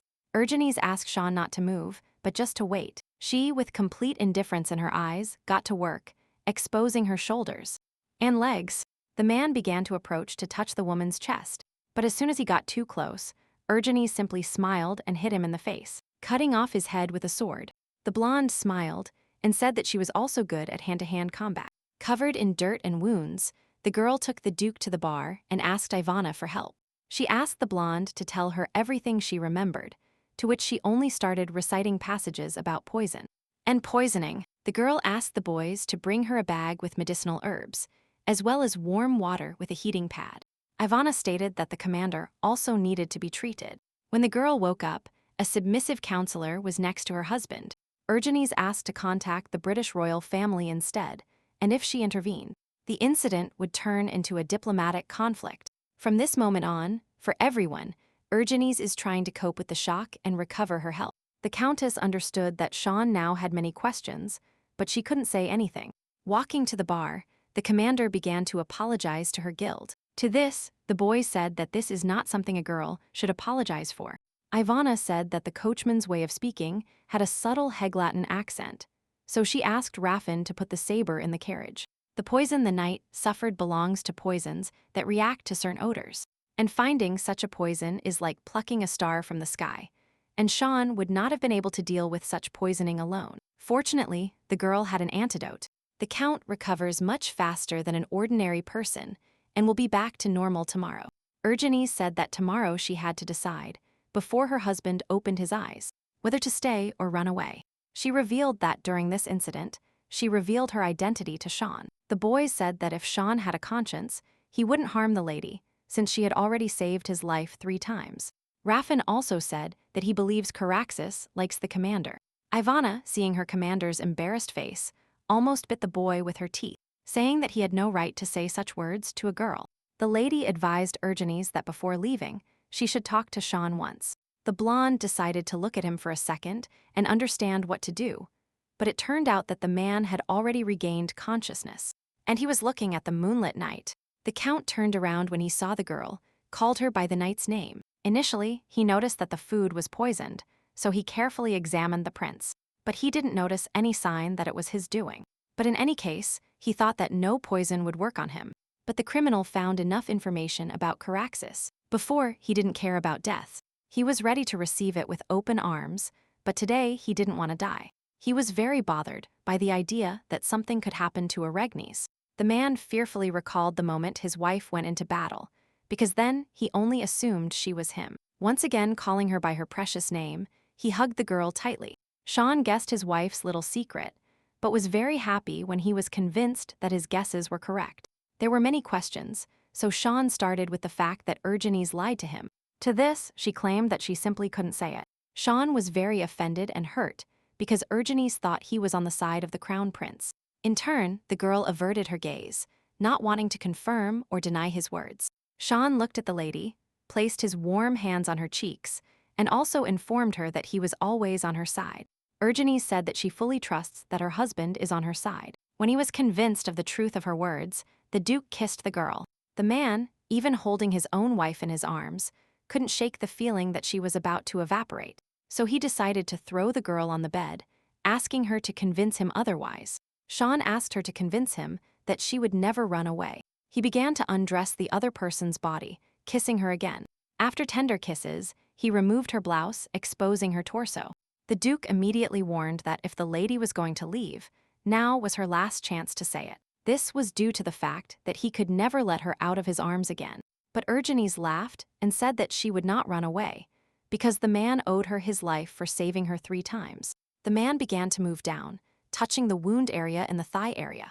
The girl, remembering that her husband had recently vomited blood, said that he was a patient, and he needed bed rest. But Sean just smiled lustfully and said that they would check his health.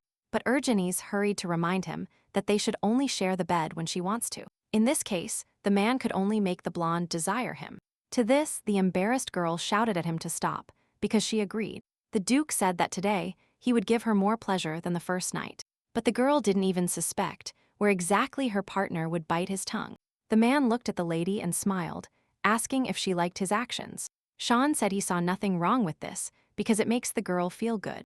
Urgenes, compared to the last time, had different sensations, which seemed strange to her. The Duke called the lady by a man's name again and entered, making her moan softly.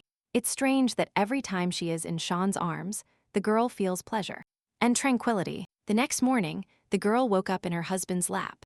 Urgenes said she felt embarrassed when she was called by her old name, because it was probably unusual for Sean too. To this, he replied that there was nothing to it, because before he had guessed that Urgenes might turn out to be him. Maybe it was better that she revealed her identity before Sean presented solid evidence that he was right. The Duke said he always wondered if after the war she thought of him at least once. The blonde said she thought about it because she thought he was special. The man clearly wanted the details that were visible in her gaze. The girl said she had a feeling that a connection had formed between them, as if their souls were parts of a whole. The man placed the lady's hand on his chest, telling her that if she continued, he wouldn't be able to restrain himself. The girl asked the Duke not to endure all his gazes, because she had already told him that they shouldn't. But he just kissed her deeply and asked if he could ask her one more question. After an affirmative answer, He asked why the lady saved him again. Receiving no answer, Sean attacked Urgenes and told her that they should do it again.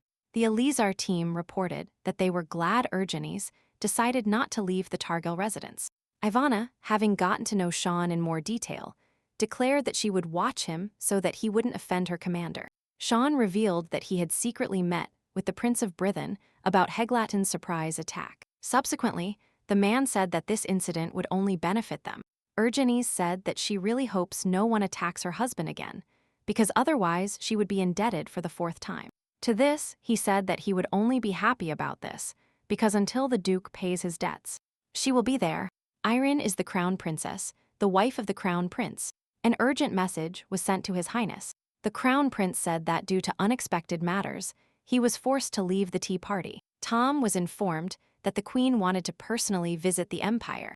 The kingdom of Ray, this country is famous for its unusual spices and exotic luxury goods. Many countries tried to establish ties with the queen, but she did not respond to any invitation.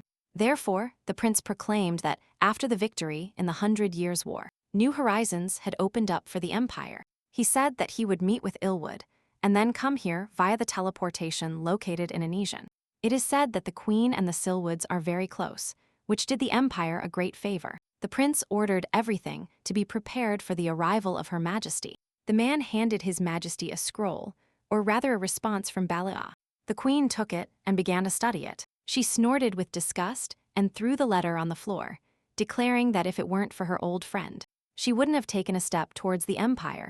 The servant just fell headfirst to the floor and begged the woman for mercy. Since the fate of the continent was at stake, the queen's job was to verify the authenticity of that soul, and also check that person, or rather Urgenes. Sean and Urgenes also learned about the queen's arrival. They didn't understand what her intentions were if she never traveled outside the kingdom of Rayo. The girl was upset when she realized that they would not stop at Himab on the way back. Seeing the blonde's disappointed face, the man said they would have time to visit her property.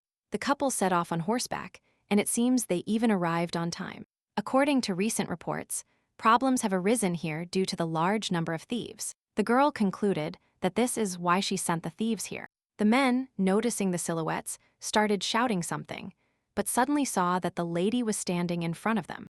The thieves started rejoicing that Urgenes had finally visited them. At first, one of them started greeting Sean, thinking he was their master, but he instantly directed the boy towards the lady. The mercenary asked how she was. To this, he claimed that he was very happy to meet the Targil family.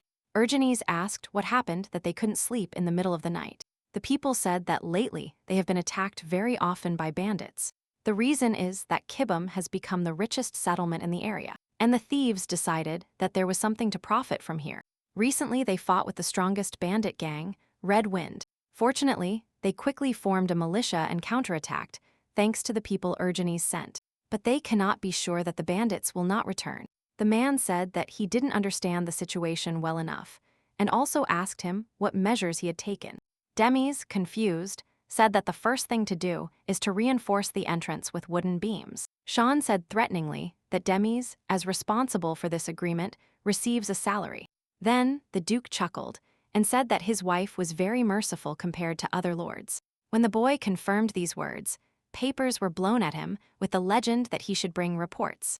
Not this garbage. They explained to Sean that Demis comes from common people and really doesn't know how to govern the territory properly, so there was no need to take it out on them. But the man replied that if a person has no chance of success, he must be told immediately, so there will be no serious problems in the future. A meeting was held at the fortress of the Red Wind Bandit. They talked about the fact that the people of IMOB are no match for some village militia, and this is a completely different level. The boss said that there are indeed such people there, but there are not many of them. Himab is a separate place, so communication with the capital is delayed and, moreover, it is not such an important point to send volunteers there. He decided to gather all the thieves and go raid Himab. Urgenes was worried that these people would not be able to adapt here, but it seems in vain. Ivana called the commander and told her to follow her quickly. The girl showed the horse the witch's flower. It must be collected before the night dew fades and processed. Then it will become a powerful hallucinogen. Due to recent events, Urgenes and Sean have developed a very ambiguous relationship. But the only thing that changed was that she revealed herself as Elja. And every time Sean said her name, for some reason his heart beat faster. The lady was thinking too much about her husband, when suddenly she realized that Ivana had disappeared.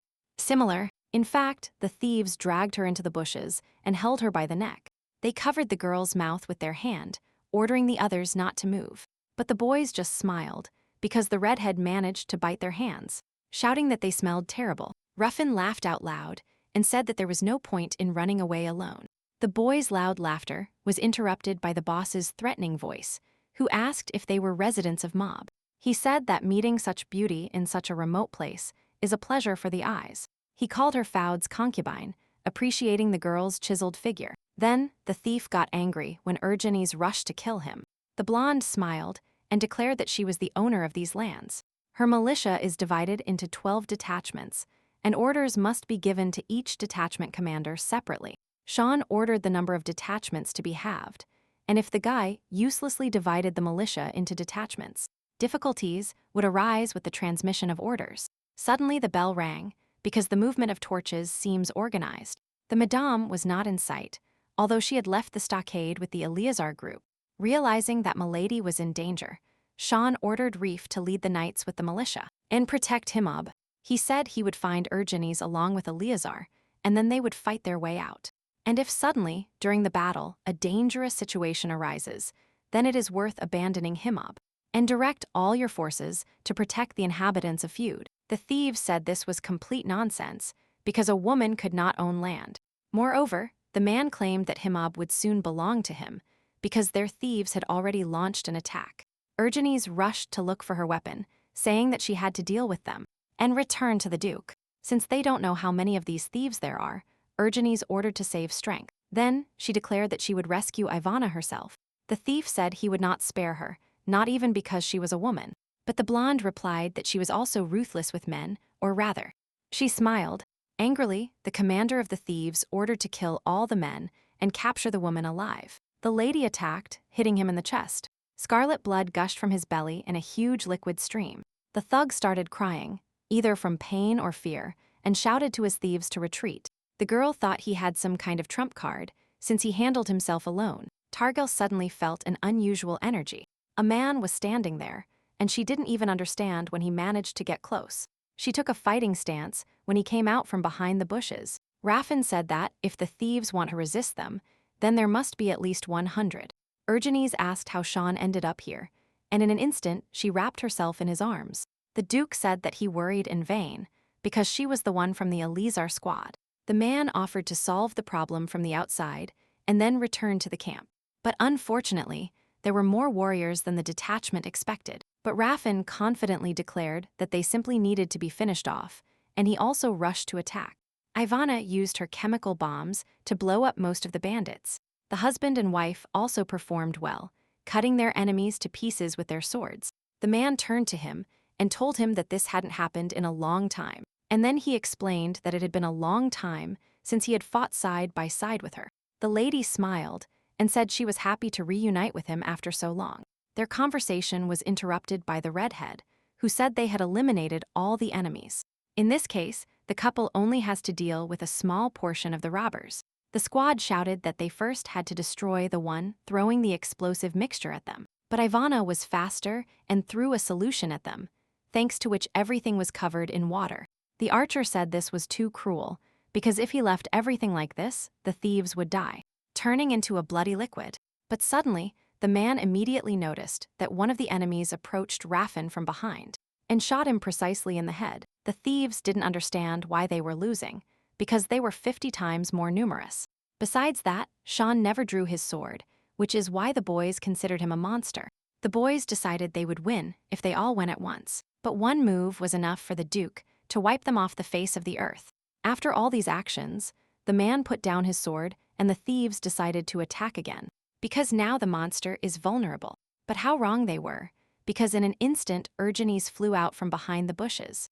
No one even understood how it happened, but Targil's skill was enough to protect Sean. The moment the blonde showed herself in all her glory on the battlefield, she noticed Reef, who saw everything. The girl apologized to Sean because she was distracted by the advisor looking from under the bushes. The husband demanded that the lady not leave him, to which Urgenes affirmed that it was not necessary. She explained that she hadn't been in danger before either.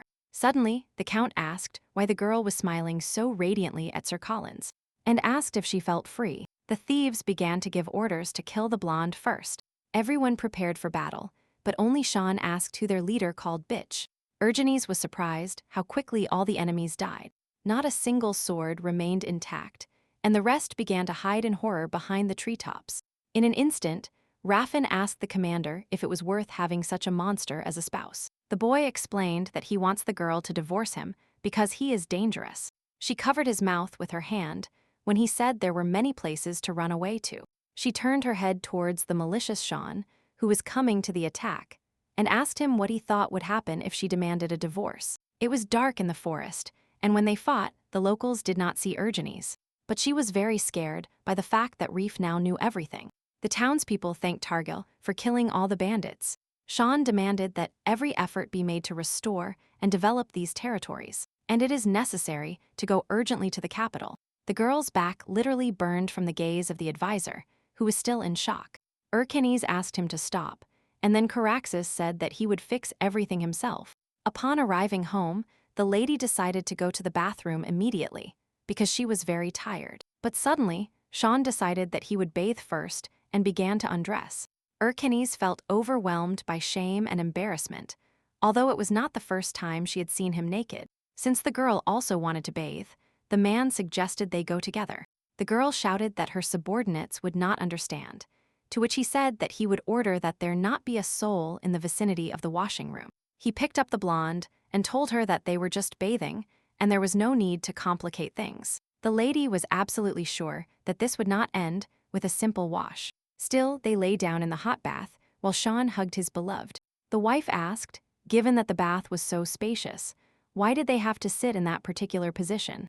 Because for her, it was very embarrassing. To this, the man said that he wanted to give her a bath, because the girl was most likely tired. But the girl pushed the alien body away from her, declaring that she could wash herself because she had her own hands. Urgenes herself did not realize how she suddenly began to touch his body, thinking that his skin looked perfectly smooth. But if you touched, you could feel the scars, and these were the consequences of how stubbornly he survived all this time.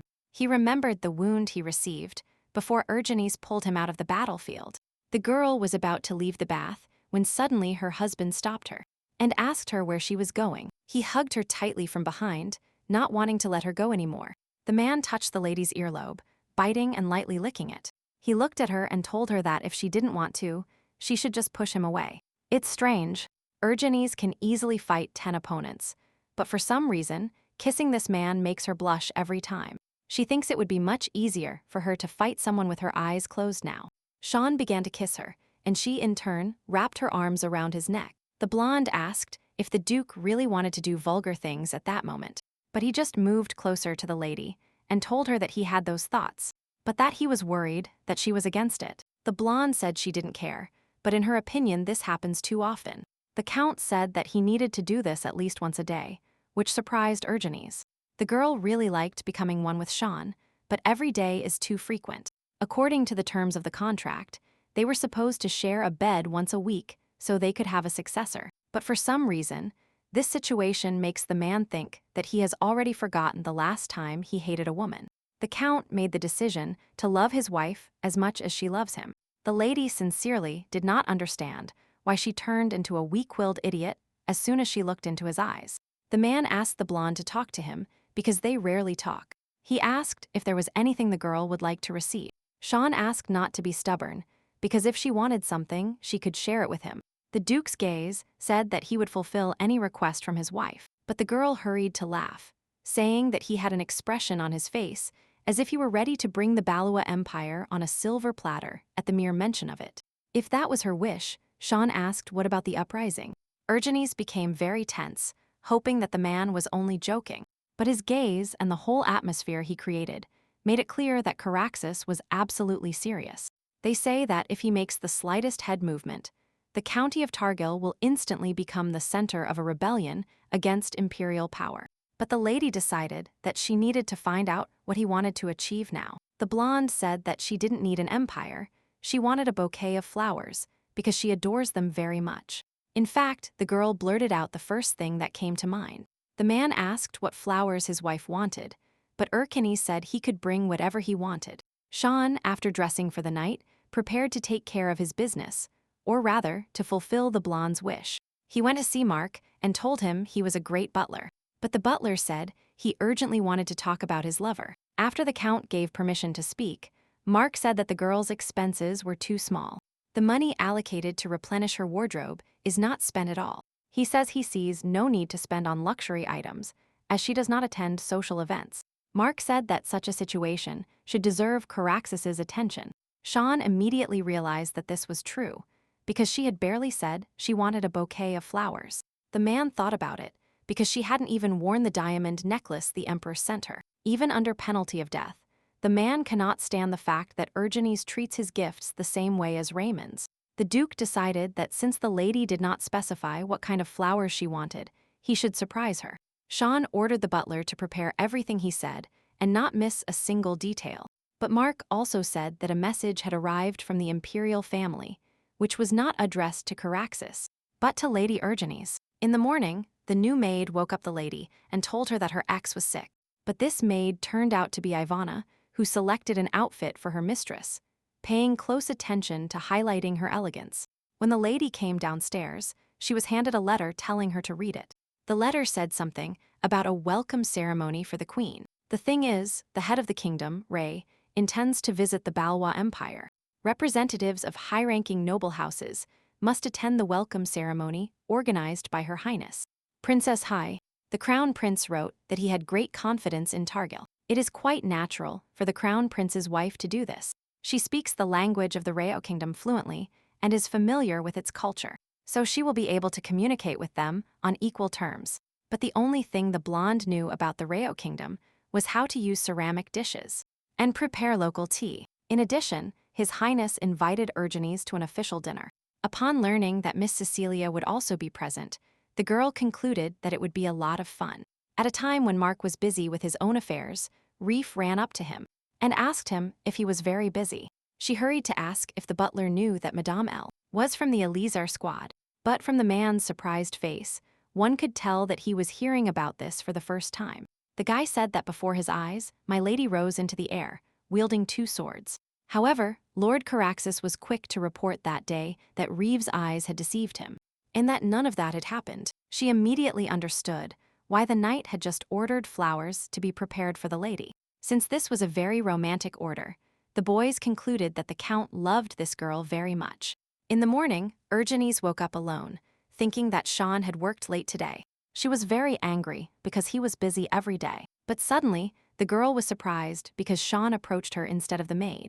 She asked why the man wasn't going to work, when suddenly Caraxes handed the lady a bouquet of flowers. This was the first time the blonde had received such a bouquet from someone. Delighted by this, the blonde kissed her husband. After this, the man said that now he really had to leave. When he left, the servants followed him to the chambers, who began to serve thousands of decorations, saying that all this was from the master. The girl was very surprised, because no one had ever given her such luxurious gifts. A couple of hours later, His Highness greeted Miss Targil. Suddenly, the girl asked if Urgenes was happy, to which she did not understand the question at all. She and the princess were similar in many ways. She was sold to the war hero Sean to save the Targil clan, and she was sacrificed to the imperial family for the glory of the Seraphim house. The marital unions of 2 great families attracted everyone's attention, and everything related to their family life became the most discussed topic in the secular world. The lady apologized because she felt too comfortable in Urgenes's company. The blonde suddenly said that a girl does not have to look perfect. She explained that it is not necessary to play the role of an ideal wife for other people. But suddenly, Targil immediately fell silent, realizing that she had let out too much without thinking. But Her Highness smiled and said that it was the first time she had been told such words. Suddenly, the lady announced that Miss Cecilia had arrived. Cecilia knew for sure that Urgenes had no idea why they invited her here. She could not understand how the girl dared to take her man into her hands, because Sean was originally hers. Cecilia made the decision to torture Targil to the point that she regretted her marriage. Urgenes was known for not paying much attention to her wardrobe, and the girl could mock her and humiliate her for this reason. But the envious woman's plan went down the drain, as the blonde was wearing a dress from the new collection, which appeared in the window just a couple of days ago. She was surprised that after talking with the lady, Her Highness was in such a good mood, and with a strange smile. Usually, the princess had a grim expression on her face, so the lady had no idea what they were talking about. She hurried to talk about the rumors that Lady Targil had previously wandered the countries and was engaged in trade, so it seemed to her that she mastered the culture and language of the Rao kingdom. And that's why she recommended her. She said that Urgenes must have accumulated many interesting stories and asked her to share one of them. Cecilia just looked into Miley's eyes, but she had a feeling of suffocation. Urgenes understood that the lady was not capable of resisting her aura, but at the same time, she was still in conflict with her. The girl recounted that her parents died when she was very young, and she was left alone with her younger brother. She thought that for the sake of the only remaining member of her family, she needed to put aside her pride, and at any cost, find a way to survive. That's why she took up itinerant trade, and many things have happened since then. However, Targil boldly declared that since then not once has the honor of her family been tarnished, and of her younger brother. After this, she said that Cecilia could not control herself, because she felt unwell, and the maids took her away. Her Highness asked not to judge the lady strictly for her tactlessness, but secretly said that, after the blonde's words, she felt relieved, because she didn't like her previous behavior very much. At the end of the evening, the girl asked to visit again, because she hadn't had such a fun time in a long time. Seeing a man in the distance, she thought he was a representative of the nobility and greeted him.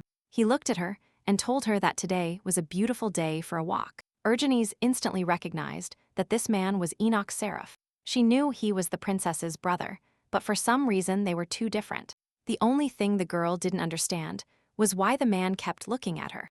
In an instant, His Highness began to praise Targil's appearance, and then, introducing himself, demanded that the lady do the same. Urgenes immediately realized that he was plotting something when he invited her to talk. He said he had no idea that Countess Targil was so charming. He told her that the color blue is a symbol of the Seraphim clan. The blonde immediately concluded that this man was crazy and needed to get away as quickly as possible. She said it was time to leave, to which the prince stopped her and asked her to stay. He apologized for his tactlessness, but asked permission to touch her face. The lady heard that Duke Seraph always wears gloves due to mysophobia, but Urgenes also understood that if she dodged his hand, it would be considered disrespectful. But suddenly, Sean's saving voice was heard calling his wife.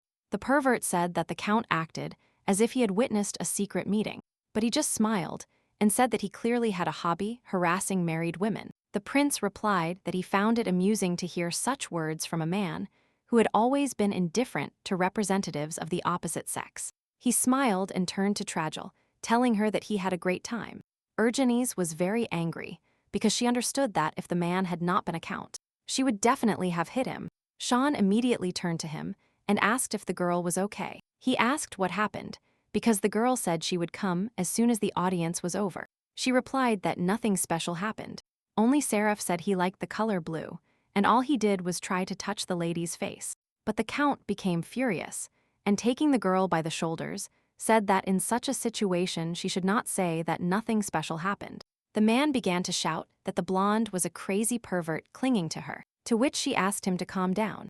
To calm her husband, Targil could think of nothing better than hitting him in the stomach. She stated that if he didn't listen to her, she wouldn't sit still and endure it. She explained that it was not pleasant when that man touched her, so she did not let her guard down. The man should not forget that Urgenes was from the Elizar squad. To quickly change the subject, Urgenes asked how Sean thought she looked now. This question was important because this is the dress he gave her. Caraxes said that this outfit looked charming and hugged the girl. But suddenly, through the hug, Sean began to kiss the lady's shoulders, asking her if she was wearing underwear, which he also sent as a gift. He picked her up and told her that he would like to start examining her entire set. But Urgenes was able to dispel his lustful thoughts by telling him that Miss Cecilia was present at the official dinner. She asked why the girl was behaving like this, because today she had another altercation with her.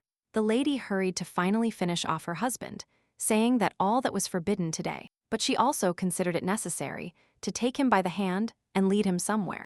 At the tea party, the older brother asked the princess if she had noticed that Miss Targil had beautiful eyes.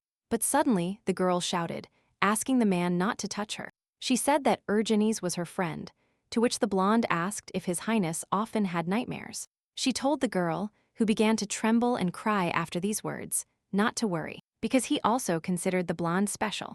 The count said that the lady only needs to listen to his words and be obedient, as before. He went to the old merchant, who told him that he had seen that the sword was not idle. The girl said that it was incomparable, but today she would like to order a stiletto from him, in addition to arrows, and a sword for her travelers.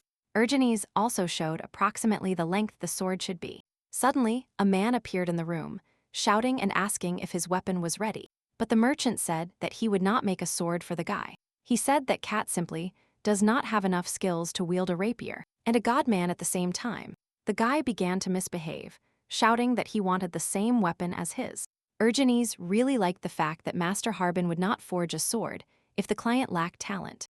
But suddenly, the merchant said that, if the boy could wield these objects, as well as the girl next to him, he would forge these swords for him. The stranger hit the table with his fist, saying that he wanted to humiliate him because it was about a lady, not a mercenary. The blonde had a bad feeling, because every time she came to that place, something happens. But the man was not one of the timid ones, and as compensation, he would forge swords for free, and he would add a couple more weapons.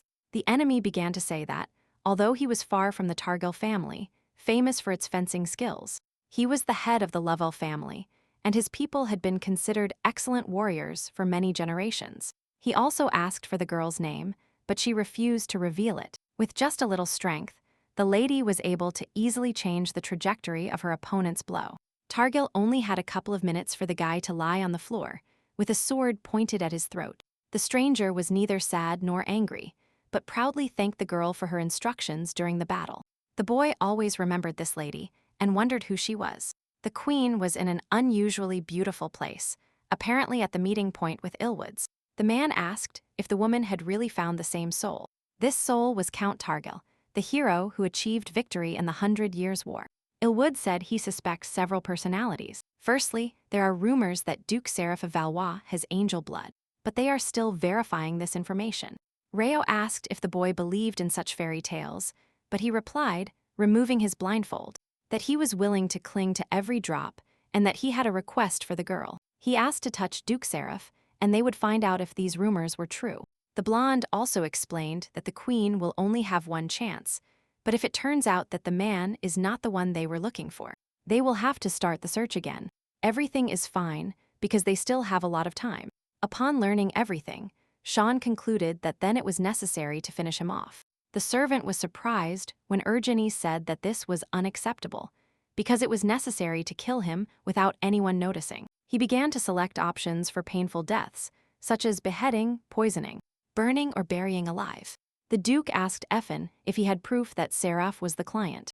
The guy said he had no proof, because he himself received this information by accident. And besides, he explained that Duke Seraph specially organized an information leak so that they would not refuse. Sean was very enraged because a person like him would not leave a single piece of evidence. Suddenly, an advisor entered announcing that an urgent message had arrived from the Imperial Palace. The news was that the teleporter had suddenly activated. No one can use the teleporter because it is activated by the divine power of Ilwood, and the only ones currently planning to use the device are the envoys from the Rayo Kingdom. In other words, Queen Rihen arrived in Valois. She didn't understand why the situation seemed so familiar to her. All the women who were in that place, all the men, seemed as if the heroine was watching a drama. The prince greeted the queen and told her that everyone was happy to see her. Urgenes bowed like everyone else, when suddenly she noticed that the newcomer was looking at her.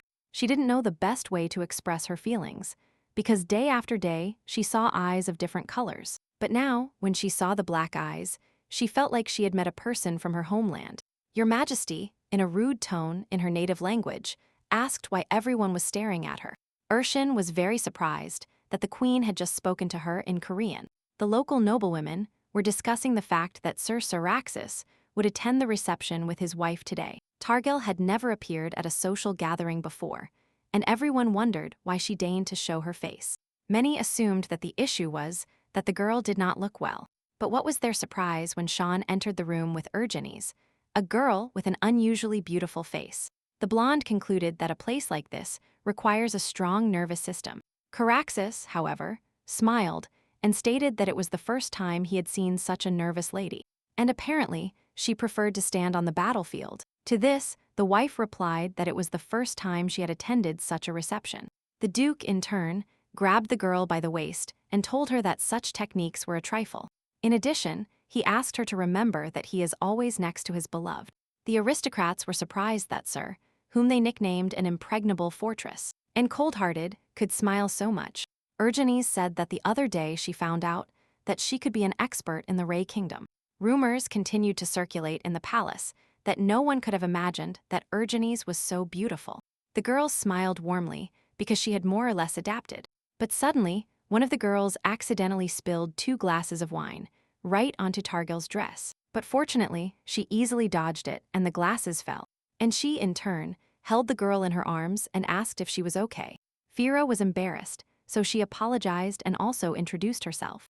The blonde perfectly understood the girl, saying that she had stumbled because the floor of the hall was slippery. But suddenly, a worried Duke ran into the hall and asked the girls what had happened. Urgenes said that for a moment, she thought they wanted to stab her with a knife. Caraxes perfectly understood that this was about women's wars, and he could not interfere, because none of this was done by chance. Finally, the long-awaited king appeared in the hall, who was announced to the whole hall. Following him, Duke Seraphim was announced. Urgenes, as a member of the Targil family and the Eleazar team, was not very pleasing to the crown prince. The man was surprised that Targil attended the event, so he hurried to congratulate the lady. John smiled sweetly and asked if the count thought he was paying too much attention to his wife. The heir had already managed to surprise Sean, who was always cold to all women. But he never expected that Duke Seraph, who considered all women vile creatures, also behaved this way. He didn't understand what attracted them so much to this woman. The countess is certainly beautiful, but she is still far from the courtesan who was once famous for her unique beauty. And it seems she left high society with tears in her eyes after chasing Sean. Literally in front of the lady's husband, that monster extended his hand to the girl, telling her that he hoped she was not against such intimacy. The man took the girl's hand and kissed it, which disgusted Urgenes. She didn't think it would be so unpleasant and was glad she was wearing gloves. They did everything they could with Sean, and every time the girl felt indescribable happiness. As the lady realized, this bastard had just licked her hand. Everything was going very well, and the blonde didn't understand why he still had a death grip on her hand. Finally, releasing the girl's hand, the count, blushing, declared that he had many things to show her. But suddenly, unable to bear it, Sean joined their sweet conversation and asked them to control themselves. He smiled and said that he was a jealous husband and could not restrain himself if he allowed anything more. To this, the blonde replied that he hadn't done anything of the sort and didn't remember crossing any line. After Count Targil declared that he knew exactly how to shut a man's mouth once and for all, Urgenes realized that he was going to throw down the gauntlet, and this could not be allowed under any circumstances. The girl took his hands and realized that on such a day it was impossible to challenge someone to a duel. In an instant, these disputes were interrupted by a loud sound, the musical accompaniment of the exit of His Majesty reign. People began to gossip about the queen's weight, because apparently, being queen, she eats all the food from the table with both cheeks. Her servant clicked his tongue, because it was very disrespectful to behave like that. But Rain asked the girl to keep it all to herself, because she had not sufficiently strengthened her self-control. By the way, she also asked where the girl she spoke to in Korean was. Reopinion that a person should not be judged by appearance alone. One must probe the ground well. As Urgenes thought, the national language of the Reo Kingdom is Korean. Suddenly, the woman approached the blonde and asked her name. Although the girl understood the question, she would not want to take the bread from someone else. But Miss Cecilia said that the queen believes that the countess behaved tactlessly towards her. She asked for a chance to explain herself, because the countess was extremely confused by the unexpected question. Since she is shy with strangers, those present immediately began to whisper. But Sean took her hand, thinking that if they said one more word, he would kill everyone. And he didn't care about any diplomatic loyalty. Urgenes hurried to say that she was never afraid or ashamed of strangers. She introduced herself and said that Miss Cecilia was mistaken about something. The girl also said that it was a great honor for her to have the opportunity to greet His Majesty. Everyone was greatly shocked when they realized that the lady spoke the language of the Reo kingdom. Although Cecilia made a mistake in the translation, she did not point it out, as she thought that anyway. None of those present would understand what was said. The current situation will greatly affect her reputation, but the queen was surprised to learn this. She said she would never have thought she would hear such a clear pronunciation of her native language in the Balwa Empire. The threatening gaze fell on the translator, because she did not deliberately mistranslate the queen's words. Everything would have been fine, but the king himself drew attention to this, realizing that the girl was trying to frame Urgenes. But the blonde hurried to say that there was a small confusion during the translation. She asked not to worry about this, because the problem had already been resolved. The man was surprised that the girl was going to cover up a woman who was trying to harm him. All this was not at all for that harmful lady, but for the sake of his highness. The countess said that Miss Cecilia was very exhausted and that they should take her to the bathroom. The king turned to Urgenes and told her that he would like her to take the place of the translator. The queen suddenly announced that she had arrived in a truly interesting country, and also asked if Sean was her husband. In the end, it turned out that the queen knows the imperial language, although Urgenes heard that she only knows a couple of greeting words in the imperial language. Rihen turned to the girl and asked her to help her enjoy the banquet. In the end, the blonde returned home and lay down in bed because she was very tired. In an instant, the count asked if the girl knew the language of the king. The fact that in a past life, she was a resident of the Republic of Korea. The lady could not explain it. The blonde's native language is similar to Raisk. Anyone who hears it will think she is talking nonsense. Since Sean did not wait for an answer, he said that he still did not believe that she deserved his trust. Although, indeed, if you look at the situation through the count's eyes, on the battlefield, she posed as a man, and throughout their marriage, she continued to hide that she was the M. Urgenes took him by the cheeks and turned him towards him. She apologized for not being able to explain what happened.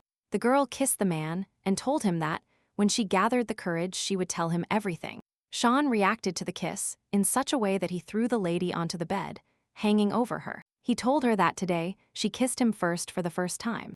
But how surprised the count was when Urgenes sat on his torso and looked him straight in the eyes. She said that this time she would take all the initiative into her own hands. The girl touched his cheek and asked him to behave. The lady diligently licked his torso and asked if he liked it. The man replied that it was as if he had been tortured, that he was going crazy because he was not allowed to take any active action. After all, even during the incident with Duke Seraph, he had to remain silent. Caraxes had a feeling that the number of competitors was increasing every day. After that, Urgenes laughed and said that Sean was too cute at the moment. The man decided that he could no longer restrain himself and clung to someone else's chest. But the blonde hurried to remind him of the terms of the contract, as they share the marital bed only when she wishes. Caraxes devised a plan to burn the damn treaty. The girl understood that today she could not give up. Sean ran his hand over the lady's body and said he wanted to leave a mark on it. Mark said that the crown prince will hold Epernon accountable at the end of all the planned events, but most likely he will continue to act as an interpreter at all subsequent receptions. The butler stated that, if necessary, he would create something that could be used to pressure him. He must be prepared to star in tomorrow night's ball, but the crown prince and his wife have announced that they will not be able to attend, while Queen Reo and her inner circle plan to attend this event. Duke Seraph also confirmed the invitation. This masquerade where everyone enjoys a festive evening, hiding their true identity. The banquet opens in the evening and presents itself as a place where love is in the air. Sean didn't even understand why this creepy misophobe was going to participate in such an event. The man would not like to participate in this, but he cannot refuse because the queen has confirmed her participation. He knew about Seraph's stupid obsession with blue eyes. For this reason, countless blue-eyed girls disappeared. He never touched busy people, so Sean was somewhat calm. But this behavior is not entirely typical of Seraph. Realizing that this man was so passionate about him, the count angrily hit the wall with his fist. Mark hurried to reassure him, telling him that Duke Seraph's supporters began to attack them from all sides. But this news only finished them off. When a hidden treasure appears in sight, everyone wants to have it in their hands. The Duke accepted that if this monster tried to do something at the event, he would stop him at all costs. When Urgenes started getting ready, her husband asked her to wear a different dress. The girl asked if she really looked too strange. But that wasn't the problem. Urgenes was simply too beautiful. Upon arriving at the banquet, the couple noticed that Cecilia and Count Epernon were trying to show with their entire appearance that they regretted what they had done, because they were not wearing a single piece of jewelry. The man told the lady that if she approached the queen now, they would force her to work all night. The blonde was surprised that everything was quite calm and quiet here. Targil noticed that the table with alcohol and snacks was too far away. Sean asked if he should get something from there, or if perhaps the lady wanted to sit in the lounge. But the husband was caught red-handed, because Urgenes understood that he specifically wanted to send her to the bathroom. The thing is, the man understood that a series of glances fell on the girl, and as soon as he moved away, she would be attacked like a pack of jackals. Syraxis suggested that they go for a drink and see how things develop. But suddenly, as soon as her husband left her, the boy she had met in the workshop ran up to her. He said with admiration that after his fateful encounter with her, he realized that no matter how great the lesson taught that day was, over time, the memories of the experience only become more painful.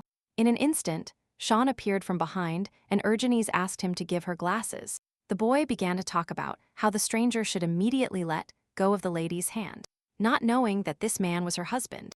Sean said that the lady hates annoying leeches. The girl was simply surprised because a glove flew towards Sean, which meant that the vagrant challenged him to a duel. The boy said he would show the success he had achieved. Syraxis introduced himself by removing his costume mask. The blonde realized that she was wrong, as the man had completely lost his mind due to the rage that had taken hold of him. Although Urgenes herself for a moment wanted to finish off Kat when he asked for the glove, the boy was surprised when he realized who he had challenged to a duel, and Sean suggested leaving. Queen Rayo reappeared and asked what the fuss was about. She said that something interesting was coming. She always wanted to see what Valois knights looked like. The man was indignant because the pride and honor of the knight are at stake. And for her this is just entertainment. Even if Kat's blood rushed to his head, Targil still didn't understand how someone could be so crazy. Rihen smiled and suggested that she become the judge of this fight. The whole crowd seemed to have completely lost fear and began to look forward to a duel between men for Countess Targil. Urgenes, turning to the man, asked him not to end the fight with a single attack, but to fight as long as possible and not rush anywhere. She explained this by saying that if Sean finished the fight quickly, then these people would not be able to see anything. He smiled and kissed someone else's hand and declared that he would dedicate this victory to her. Queen Rayo hurried to declare the battle. The blonde watched the duels attentively from the side, realizing that Sean was indeed fighting very slowly. As she had asked him, suddenly a boy approached the girl and told her that Duke Seraph wanted to talk to her. The girl made it clear to him that she had nothing to talk about with him, to which he told her that in any case she must go with him. She smiled, realizing that this was a threat, but suddenly she was surprised, because she was called the one from the Eleazar squad. After a long couple of minutes, the queen declared Count Targil the winner. The duke smiled victoriously when he suddenly noticed that Urgenes had disappeared. The lady went to meet the man thinking that, if this information was discovered, it would be difficult for her. Seraph poured some tea and said they were not in a hurry. Everything led to the countess simply following the count's orders. The man said that, in any case, no matter what he did to the girl, she could not resist. The lady could not act hastily. She didn't know how much Seraph knew, but Urgenes could not obediently dance to his tune, so she asked him to speak too. Targil took the knife and stopped the other person's hand, saying that he was foolishly letting go of his hands, knowing what she was capable of. But he took this knife, saying that she could not cause any harm with a butter knife. The blonde chuckled, because now the countess was acting like the one from Eleazar, hinting at what Seraph knew. But the girl replied that if she were the M, she would not have resorted to the help of improvised means. After all, she could easily kill him with her own hands. The man laughed heartily and asked if Urgenes had thought about divorce. The lady realized that she would have to start a conversation. She took off her mask and asked him how he knew her secret. But the monster said that the girl should be interested in the price he would demand for keeping her secret. He said that for the first time in his life, he saw eyes of a blue as clear as a girl's. Seraph explained that it is not only the beautiful color of her eyes, but the fact that these eyes reflect an indestructible will. The thought of how her eyes shone with happiness, pleasure, or anger made him feel blissful. Urgenes assumed that the man was a pervert, but this level was already beyond her comprehension. That's why the blonde would like to propose to him. She said that, of course, she was not expecting an answer at that moment because she needed time to think.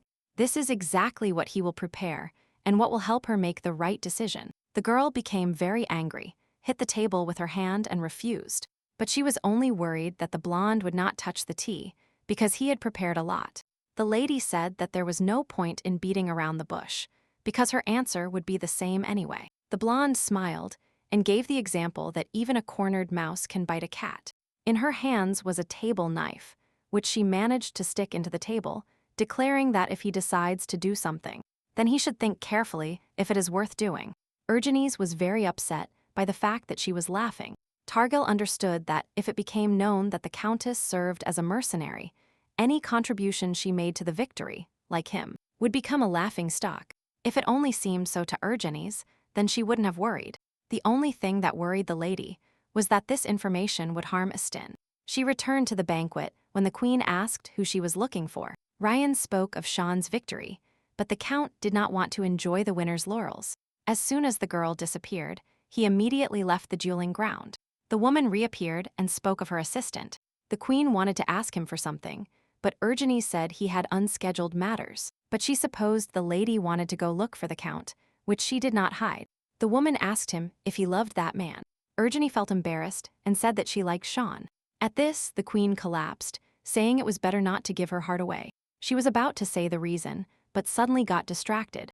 Rihen said goodbye, saying he eagerly awaited their next meeting. The girl started looking for Sean in the garden, starting to shout for him. Approaching him, she tried to bring him back to normal, when suddenly he hugged her by the shoulders. He held her tightly, begging her not to leave him. Targil did not understand why a man who had as much money as fame needed her so desperately. At first, Sean simply wondered where she had gone. The man searched the entire ballroom and headed to the garden, thinking that she suddenly became like those people. He had met someone he liked, and in this case, for the sake of her happiness, it would be right for him to disappear from the lady's life. And then Sean, as before, will be kicked out as unnecessary. The blonde asked to look at her, saying that their relationship was not reduced to the fact that someone would be thrown overboard. After all, the issue is not that he does not obey her, or that she does not obey him. Even if he is a parentless scum, nicknamed the Cannibal Devil, and a vengeful monster who hates the women who harassed him, she is still willing to stay by his side. Quiraxis said that the women he met always used him and then threw him in the trash. But Urkenes was an exception, from beginning to end. After this dialogue, the blonde asked for a list of women who had ever offended her husband. She stated that she would like to avenge him. Having told everything to her husband, she said that Seraph found out everything during a mercenary attack by Heglatin. Then Targil asked if he planned to threaten, and then why did he make his move just now? It seemed that she was too interested in him for him to act like that. However, this alignment suggests that Seraph has allied with Heglatin. The Seraphine clan is legitimately connected to the imperial family, so why should he join the enemy? The man said it would be strange if someone like him was subordinate to someone. Besides, the crown prince could never gain control over him. Sean explained that if he spoke honestly, his words would be considered treason. Mark said that a message had arrived that the wives and daughters of the nobles should also participate in the upcoming hunting tournament. This was an order from His Highness, and the Duke had already been awake all night preparing for the national parade. Urgenes did not understand what the hell this hunting tournament was. There was a report that many members of the noble families were teaching archery to their daughters, so Urgenes should not relax.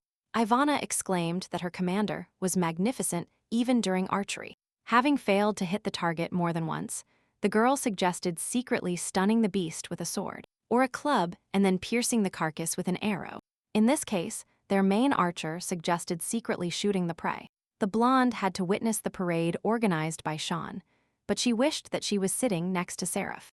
Anyway, she hurried to call the eyes, and the Countess herself beautiful to attract attention. The man said that since he couldn't admire her eyes every day, he would try to admire them today. He had to be more active so that she would give him at least a piece of her heart. The Count also said that they do not know what will happen in the future. After all, not even His Imperial Majesty knows what future awaits him. The girl realized that he was definitely planning something. Due to the preparations for the parade, Sean had no time for the girl, so when they met, they hugged tightly. People who saw this immediately realized that Caraxes was head over heels in love. The queen shared that everything was too strange. She knew that Sean was clearly the same. But then why didn't his essence manifest in any way? Originally, the awakening was supposed to happen during the 100 Years' War. Judging by how he was still in human form, it seemed as if someone was suppressing his energy. She immediately thought of Duke Seraph, but he did not participate in the 100 Years' War. During the last duel, with the help of Ilwood's power, she was convinced that it was him. The surest way to find out the truth touched Duke Seraph, but due to his mysophobia, it would be quite difficult to do something like that. If necessary, the queen ordered to pretend to have stumbled and pushed him in her direction. Rain said he thought there was something special about Targil. After all, the home tournament is a banquet organized in his honor. At the tournament, the girl met the same boy she already knew.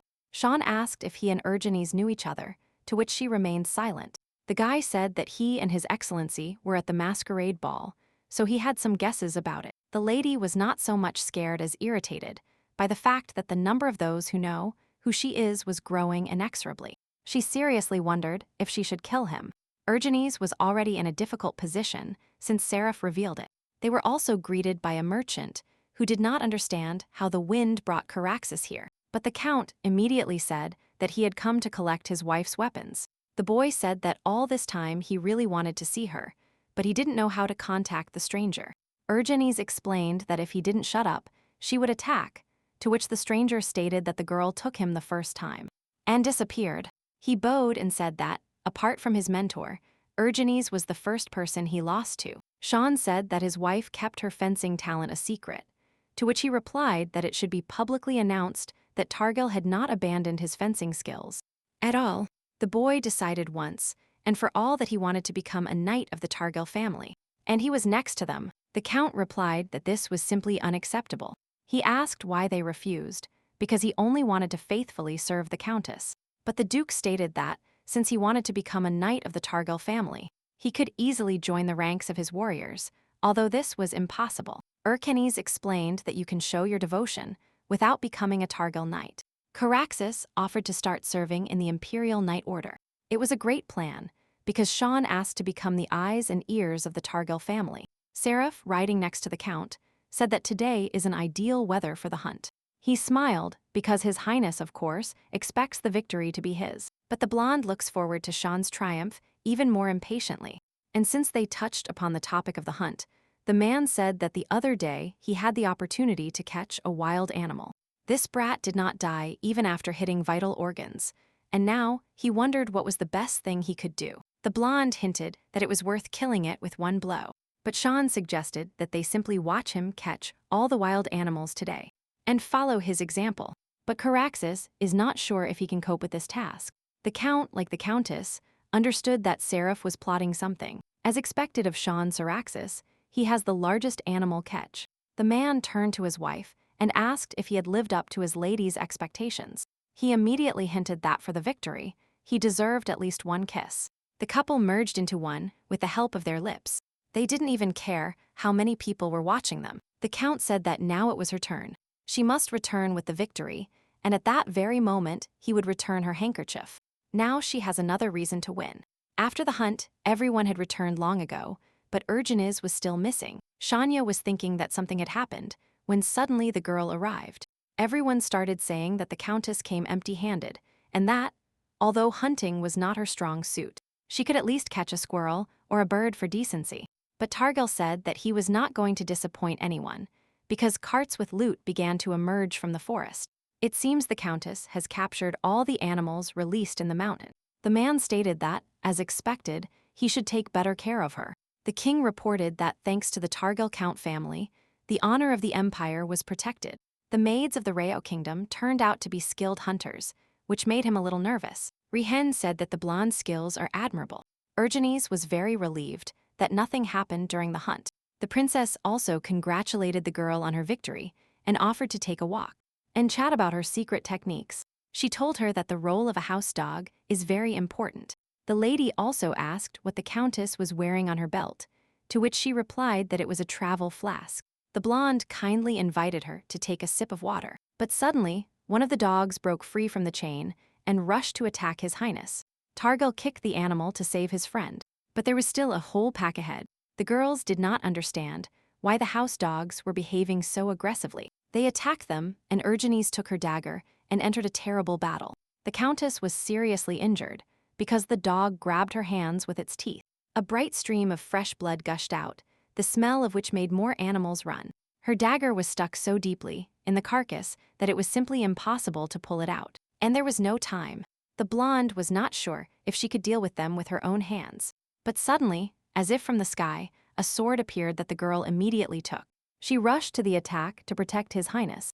The one who threw this sword to her was Sean, who, calling her by a man's name, also rushed into a duel with the animals. Running to the lady, he hugged her tightly. My hand hurt a lot. It seemed as if she had been bitten. Realizing that his wife was injured, the Duke took her in his arms and asked her to hug him as tightly as possible. He defended himself heroically and started running.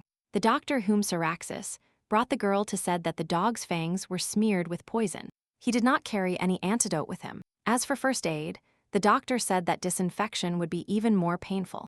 The doctor asked to hug the countess because it would be very painful when treating the wound. He apologized before the lady was very hurt, so painfully and unpleasantly, that my lady lost consciousness. Sean, in turn, promised to find out who was behind this.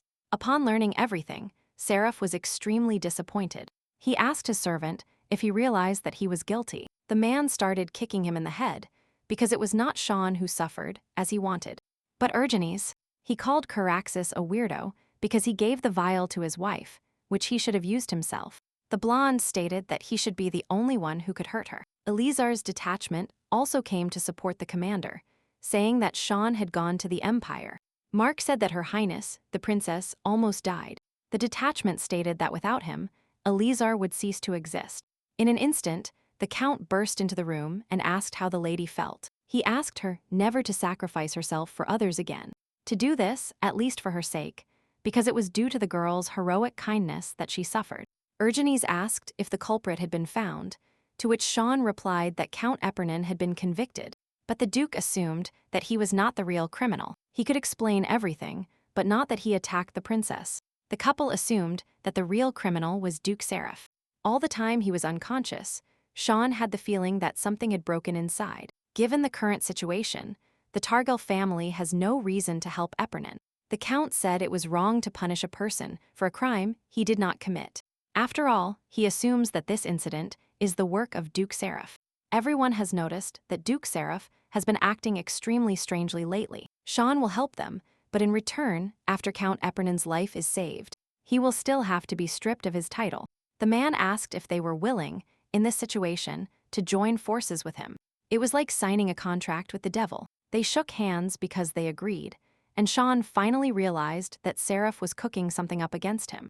It was a mystery what could be in this psychopath's head, because if he had sunk into his soul, why would he endanger his sister?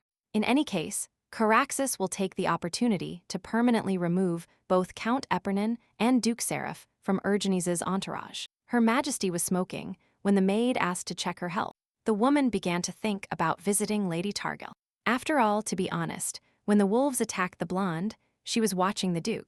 The Queen approached him because she thought it was a good opportunity to test his essence with Ilwood's power. But the lady saw his strange and distressed look. She was sure he was looking at Urgenes, but for some reason Sean, who is the incarnation, scares her much less. Rihen does not believe that a person like him can be that soul.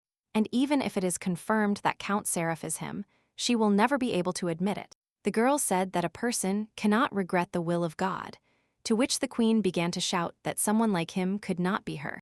Then, the servant suggested contacting Lord Ilwoods and asking him about other candidates. To this, the woman said that there were no other candidates when she suddenly remembered Urgenes. In her battle, the man helped Countess Targil eat until she couldn't use her hands properly. He even washed her feet, carefully surrounding her. They started kissing, when suddenly Mark entered and immediately apologized. He reported that the Queen had arrived at the residence.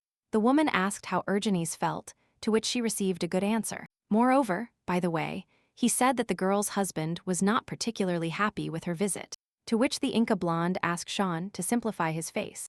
Rain had prepared and delivered the gifts to the lady. Urgenes had not held a calligraphy brush for a long time. The Queen suddenly changed her face and said that she saw Targil wielding a sword. The queen was nearby at that time. This was not surprising, because many people followed Sean then.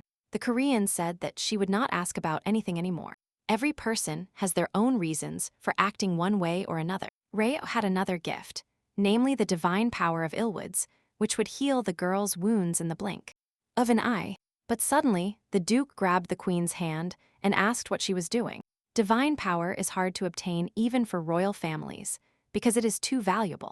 But he didn't care what the woman would demand in return, and asked her to heal his wife. She asked him to give her his hand, but as soon as she touched it, she was bewildered. Because Urgenes is the same soul, the queen suddenly asked what year it was to check. She whispered something about the fact that there were about 3 years left, and asked Sean if he loved this soul. The count replied that he was in love with her with all his heart. The woman held her head, not understanding why she got married. Her Majesty gestured with her hand and announced that she would return with Reo. The blonde could not understand what was happening and what the queen was talking about, to which he only whispered that they would see each other again. What was even more interesting was why this woman was so hostile towards Sean. Caraxes hugged the lady, saying that for a moment it seemed as if the queen wanted to take her away. To this, Targil stated that she would not go anywhere without him, and also far from him. But for some reason, Sean couldn't shake the feeling that he was slowly disappearing. Even when he was close, Rihen arrived at Illwoods and revealed that Sean Caraxes was him. And he also found that soul. The man thought it was Seraphine, but it turned out to be Urgenes Targil. He said that the woman worked hard, and that means fate was like that. He also said that preparations for something had already been completed. Illwood contacted the right people with divine power and told them that the devil had appeared, and he would destroy the continent. At the academy, Estin was told that the beginning of a new millennium was approaching, and that a demon had appeared who would destroy the continent. The boy replied that it was quite difficult to cross paths with the priests of Anise even once in his life. But that was the case before. In fact, it was a gold mine for exploration. But suddenly, the blonde started calling a girl he already knew. He asked her for what purpose she had come, to which she asked to move to a quieter place. The redhead asked if everything was all right. The girl started talking about Countess Targil, and by Estina's violent reaction, she realized that she hadn't told him anything. She said that the countess was injured during a hunting tournament. The boy was very excited and said that he needed to return home urgently. But the lady stopped him, telling him that the session and exams would soon arrive. But this was not important. For the blonde, family, that is, his sister, was more important than studies and exams. The redhead handed him a letter asking him to deliver it to her father, who is in the Empire. Moreover, she asked not to use any intermediaries, but to deliver it directly. The girl was somewhere in the dark void, nearby. Sean was touching her pale skin. He kissed her, to which Urgenes realized that it had all been a dream. The lady felt embarrassed by what she fantasized about while sleeping. But suddenly, the man said that the choice of him was hers. He began to let her go slowly, asking her to choose him. Caraxes had the black wings that the girl saw last time.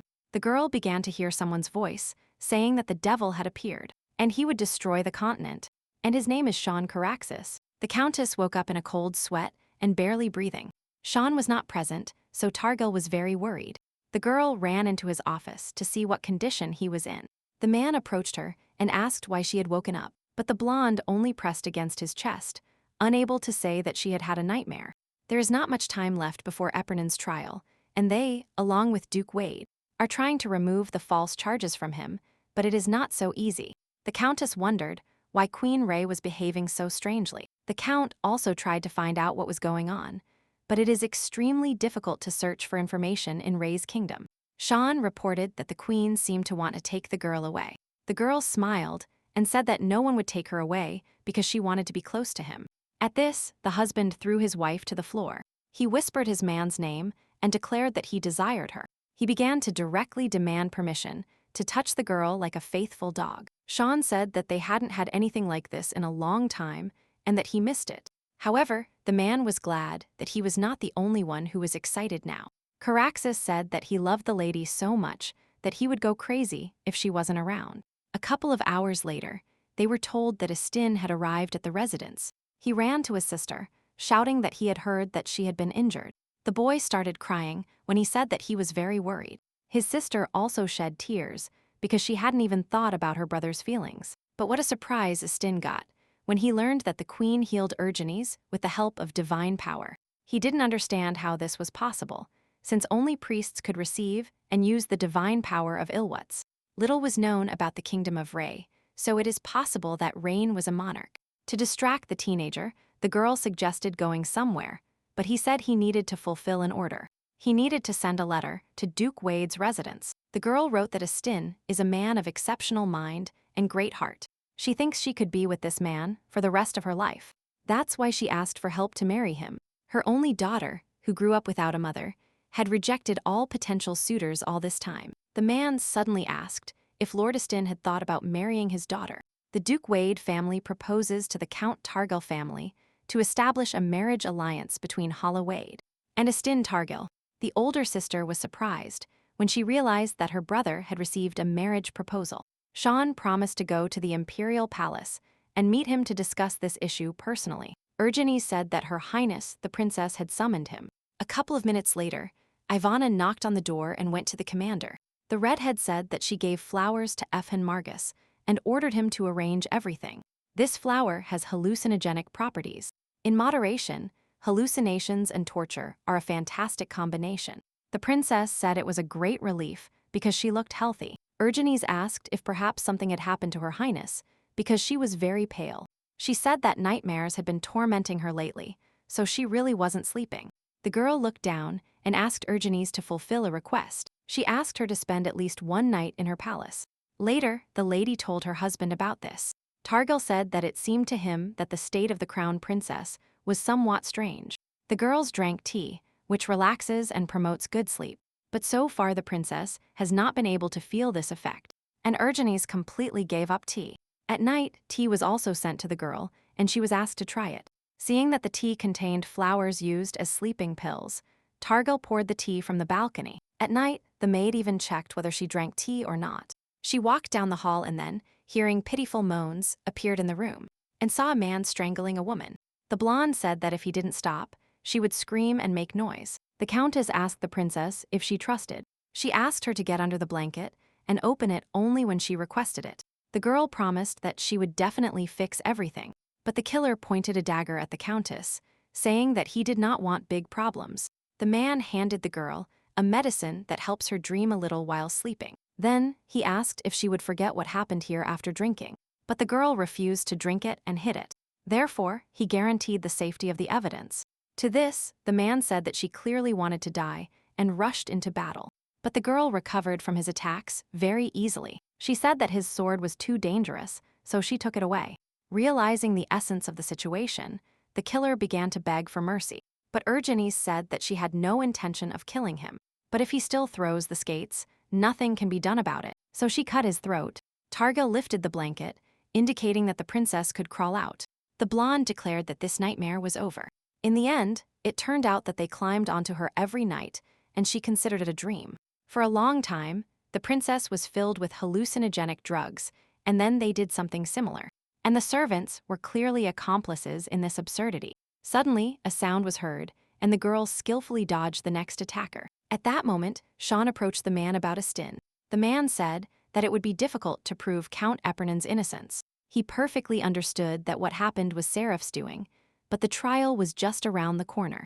And now, people continue to dig under the command of Duke Seraph. In any case, his subordinates are far from him, but the man said that if he makes the slightest miscalculation, he will receive an answer immediately. But Caraxes announced that he didn't care about that at all. It would be convenient for him if they attacked him first, so he could kill him with peace of mind. But if something like that happened, then maybe he, Urgenes, and Astin would have to flee. He will be able to show understanding. The Count knew that Targil was a talented warrior, but he never expected that he would investigate thoroughly and be able to find the weaknesses of such high-ranking figures. If we consider him an enemy, then he is worse than the devil, and as an ally, he can easily replace an army of 10,000. By the way, Sean initiated a dialogue about his daughter with Astin. The redhead said that he would like to hold the wedding ceremony as soon as possible. The holidays are just around the corner, so everything can be arranged at this time. He said that this wedding was the romance of the century, although it is not his representative, a century-old noble family, and a newly established noble family. Caraxes was surprised that Astin somehow seduced the duke's daughter. Reef immediately asked for forgiveness for distracting the count from his work, but they told him that only the maid of honor wanted to see him. Miss Fiora entered the office. She said that Lady Urgenes had sent her. The lady asked the girl to sleep in another bedroom today. It was a great relief that it was Fiona who came to them. The princess said that for the first time in her life, she slept so well. Her Highness declared that, in fact, the ducal couple Seraph was murdered by Enoch Seraph, but not even a part of the suspicion fell on him. It must be all because the emperor trusts Enoch. However, he killed his own parents, and the princess said that they were not ideal. Enoch does not understand the mistakes and ignorance of others. Or rather, he does not understand people at all. There will be no forgiveness for those who put even a small stain on the name of Seraph. And besides, the princess said that she and Enoch are half-brother and sister. When her father took her to the ducal residence, Enoch tried to kill her, saying that this precious blood had been given to some insignificant, illegitimate son. Later, he spared her life and decided to marry her to the crown prince. The girl said that the duchess also hated her. She did not resemble her or the duke. She was an illegitimate daughter. Every day he squeezed her neck and tried to kill her. Fortunately, the lady is still alive, but yesterday's incident made her realize something. Enoch continued to remind her of the pain she had experienced because he wanted her heart to be broken. Her Highness said that he turned her into a doll that could not resist. She never really lived, but the crown prince was not at all interested in her. For Urgenes, this was not surprising at all, because she also married for convenience. The princess promised to change, because she no longer intends to be a toy in Enoch's hands. Therefore, the girl asked for help. Soon, Sean took Urgenes away, and she asked him if he was very worried. At first, he was worried, but after seeing how impeccably she treated that maid, his anxiety lessened a little. To be honest, he didn't feel much pity for Her Highness the Princess either. It seems to Sean that every time they meet, Urgenes' life is in danger. But the girl said that this time, she took something interesting. She began to undress, taking out a bottle from under her chest that she had hidden in the palace. The girl explained that it was a hallucinogen from Margus flowers. The countess asked to arrange a meeting with Duke Seraph. Meanwhile, Reeve and Mark caught the count and tied him up. They thought this man wanted to harm their lady. More precisely, it was about Her Highness the Princess. The document said that he pulled a knife on Her Highness. Mark stated that they need to get some information out of him, so it's worth controlling his power so he can talk.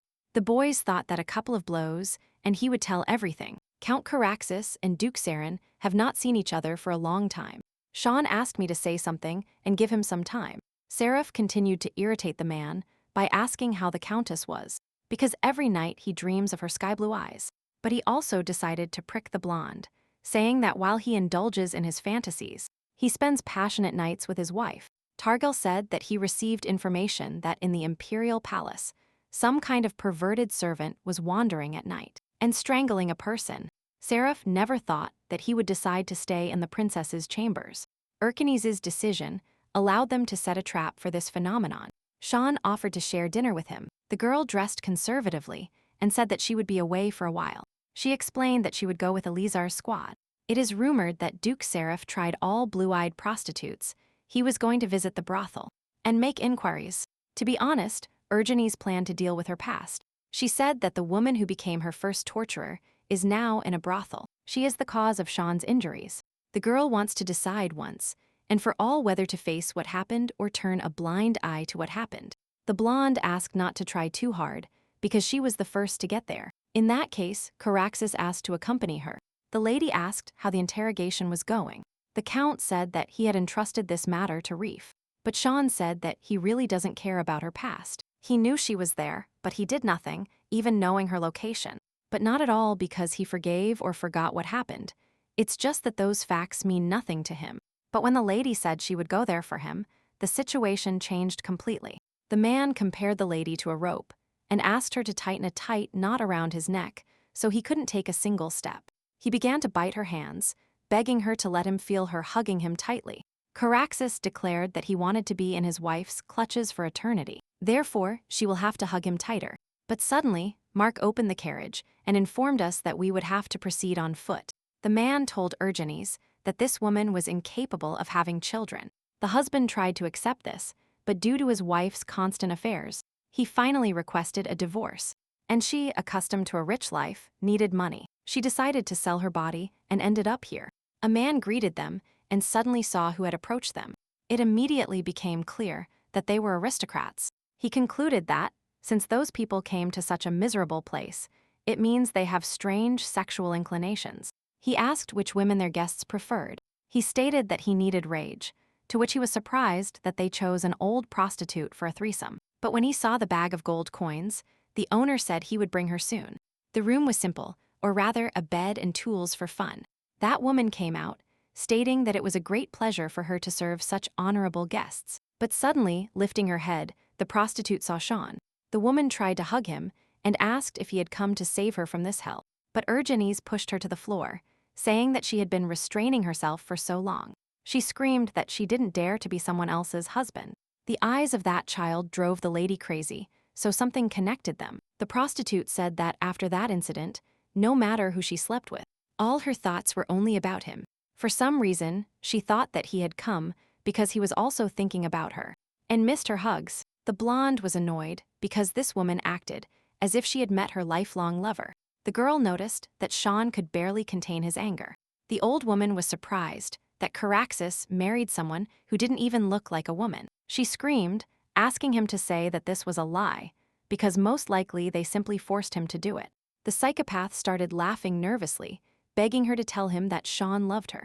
But the Countess wanted to quickly bring her to her senses by slapping her. She grabbed her by the hair and told her that lately she had been constantly meeting crazy perverts.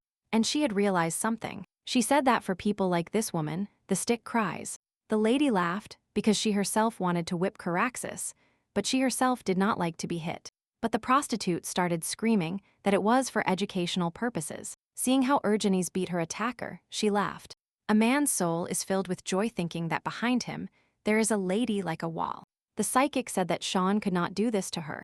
It was obvious that the woman was still obsessed with her stupid past. Sean said that wild animals would tear her apart, or that she would change hands in a brothel. He didn't care at all.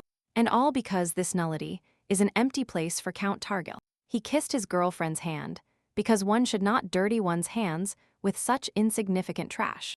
Urgenise asked the man to leave because she wanted to give the final touch. To begin with, play with the whip that she loved to use with Sean. Leaving the room, she ordered the brothel owner not to hear, not to approach that room, and to enter as soon as the sun rises.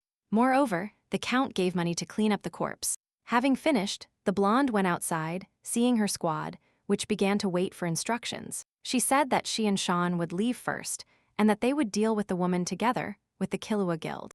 It's strange that when Caraxes first crossed that woman's threshold, it was raining. And today it was also raining. The man understood that if someone else had done this, he would have said it was a stupid act and useless. However, Urgenise is a different matter. He really liked the fact that the girl decided to deal with her for her own good. The next morning, he got dressed, to which Caraxes said it was unnecessary. But the blonde said that she had prepared to properly push Seraph against the wall. The girl said that it turns out Sean is a very rich man, and that he will soon burst with envy. The lady asked to be restrained tightly, because her fists were itching as soon as she saw the insolent face of Duke Seraph. But he replied that he was not sure if he could stop her, although on the contrary, he himself would be able to hit him. Upon arriving at the restaurant, the son of Marquis Gideon himself tried to take the opportunity to dine in this place. He was one of the main figures of Duke Seraph's faction. That man stood up and looked at Urgenise, saying that Hyperion was closed today. He said he knew a good nearby restaurant and offered to eye with him. He behaved exactly like Seraph, to which the Duke declared it was unnecessary, and all because the Count booked the entire room for today. Finally, Count Seraphine arrived. Adam finally realized that Targil had planned a meeting with his master. The blonde suddenly smiled and asked what the brunette had forgotten here. The Duke hated when things didn't go according to plan. That idiot dug his own grave. The man greeted the Countess and told her she had a wonderful bracelet. But suddenly, Adam shouted that Countess Targil was very tactless, to which Sean looked like he was about to challenge him to a duel.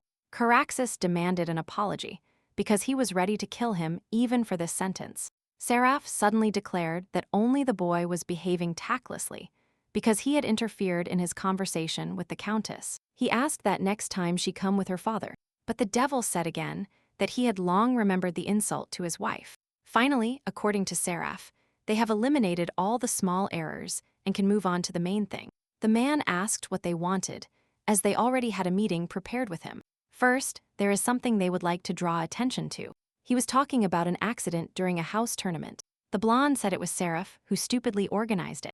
Then, the man asked her what she would do if it wasn't her fault. There was something else, drinking to His Highness with a decoction of Margus flowers. Fear and anxiety appeared on the Duke's face, which forced him to repeat these words. He began to shout that the princess was his blood relative, and that he had no reason to do such a thing.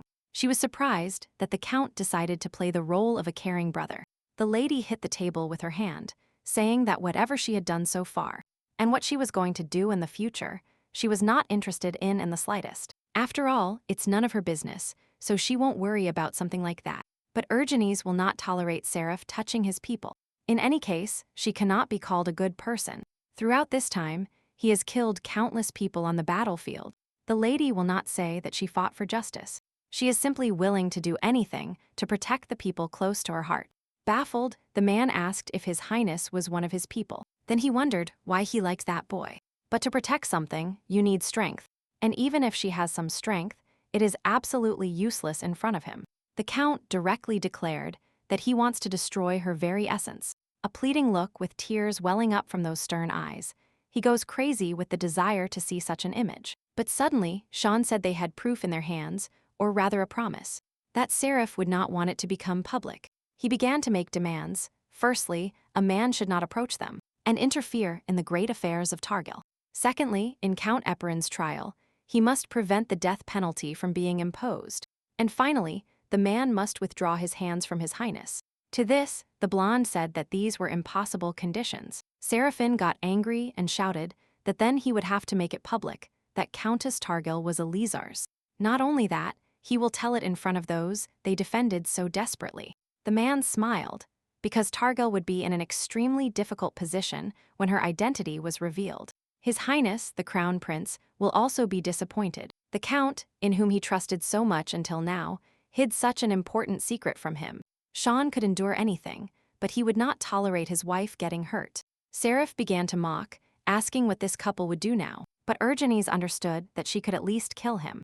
It was fine because he and Sean had a completely different goal. Recently, there have been rumors that a thief is breaking into the houses of noble knights. However, that thief not only steals valuables, but also important secrets. Seraph's eyes became alarmed, his lips parted, and sweat dripped from his forehead. The blonde smiled and asked if the man had closed the door. Today, Targil's goal is to buy time to rob an empty house. In this insidious plan, Ivana distracted the guards. She started asking if there was a side door, to which she didn't understand how the lady had gotten here. The man started looking for more guards, finding them lying on the floor. Soon, the same guard fell onto the asphalt from a blow by a Lizar's detachment. There was a problem. They knocked out the guards before they could answer where the door was. Ivana started trying to pick the lock, noticing the swordsman staring at her, to which he asked if she had fallen in love. The interior was really impeccably clean. Even the carpet looked newly bought. The team decided they needed to turn everything upside down here. But suddenly, the men noticed a letter whose content was not at all suitable for the current weather. And the Duke, they started reading. It really was written about the cool weather, but it is unknown to whom these lines were addressed. They didn't understand if there was a person with whom Duke Seraph could exchange in such a relaxed manner. In the letter, Ivana discovered a code from a codebook. Seraph probably used this book most often, so they just need to find several dirty books, and rags among the clearest ones in this room. Upon finding it, the girl began to solve the problem, or rather, to decipher everything. And once completed, Ivana shouted. It turned out in the end that Seraph was in contact with Heglatin. The lady supposed that his goal was to revive the 100 Years' War. The fact is that during the war, Crown Prince Ray was absent from the imperial palace, and Seraph sat in his place. Ivana found it difficult to understand this, because in reality, that was the only reason she was going to start a war. The girl also suggested preparing a small surprise before leaving. When the owner of the estate returned, a real mess awaited him.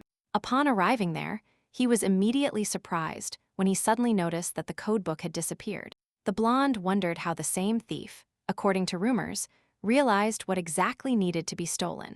The Duke ordered the maids to immediately remove the dirty carpet, when suddenly a red liquid gushed out from underneath. That is, a chemical solution that contributed to the entire fire. Seraph laughed hysterically. His voice sometimes turned into a scream, and he, covering one eye with his hand, guessed whose hands they were. The psychopath shouted that Urgenes was the first thing that made his heart beat so wildly. Urgenes also heard the news that half of the new mansion had burned down in one night. She immediately realized that Ivana could not have done it without her, because this was not a common fire. And current, Mark was surprised that Ivana had such characteristics. He concluded that every member of the Eleazar roster has an explosive temperament. The blonde said that her boys are very temperamental people. If they get hit, they must hit back 10 times to feel better. In this case, the man realized that they should pay special attention to the well-being of the Eleazar squad. Of other matters, Sean took his hand and asked if they could have a little date. He took her to dinner, and Urgenes didn't even understand when he managed to prepare all this. The man said he had been so busy lately that he couldn't even spend time with her over a cup of tea. The blonde suddenly apologized because she hadn't asked Ivana to set Seraph's residence on fire.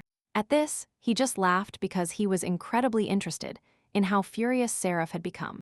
The most important thing is how he will behave during Count Epernon's trial. Still, there is nothing good in the fact that Targel's second personality is revealed. Sean said that publicity wouldn't be bad and that attacks would fly towards Targel. But suddenly, the Count left the table and asked what exactly the beer was afraid of.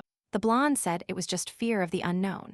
But the man replied that no matter what happened, the fact that she was Countess Targel would remain unchanged. If he had to choose between Urgenes and the Valois Empire, Sean's choice would fall on the girl. Kuriksu smiled and took her by the cheek. He pulled her towards him and kissed her. He reached the girl's breasts and also asked if they could make love right there. To this, she shouted that Sean was talking nonsense, and he, in turn, took her in his arms and carried her somewhere. He put her on a sheet, lying on the floor, and said that none of the servants would appear. The man sank a little deeper, down to the lady's knees, and asked if she still couldn't do this. Sean said he just wanted to please her. The Duke asked to be allowed to touch her here and now. Urgenes asked him to change position, and sitting in front of him, she put her arms around his neck and began to kiss him. He gently bit her breasts, not paying attention to where they were. But suddenly, the girl declared that she was completely ready and that all this foreplay would be enough. The Count asked if she wanted to take the initiative into her own hands. During all the depraved acts, Sean mocked, saying that Urgenes should be quieter. After all, the lady decided that they should establish a taboo when doing something like this during the day, because Sean had already gone too far. Finally, a report arrived from the Eleazar squad and the Kiowa Guild. The content was very entertaining, but suddenly, he stumbled upon information that that monster was trying to start a war. The man immediately realized that with this, he could tighten the noose around Seraph's neck. And locked in the dungeon of the Seraph residence are numerous girls with blue eyes.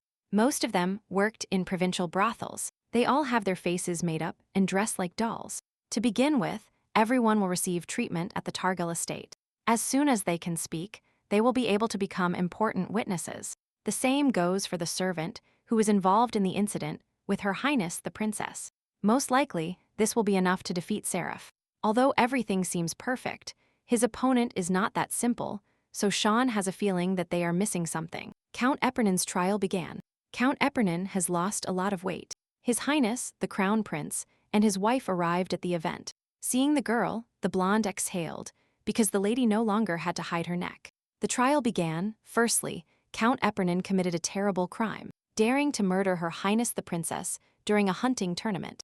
It follows from this that it is local to rebel against imperial majesty. Suddenly, the man shouted that Count Targel could not defend the accused in court.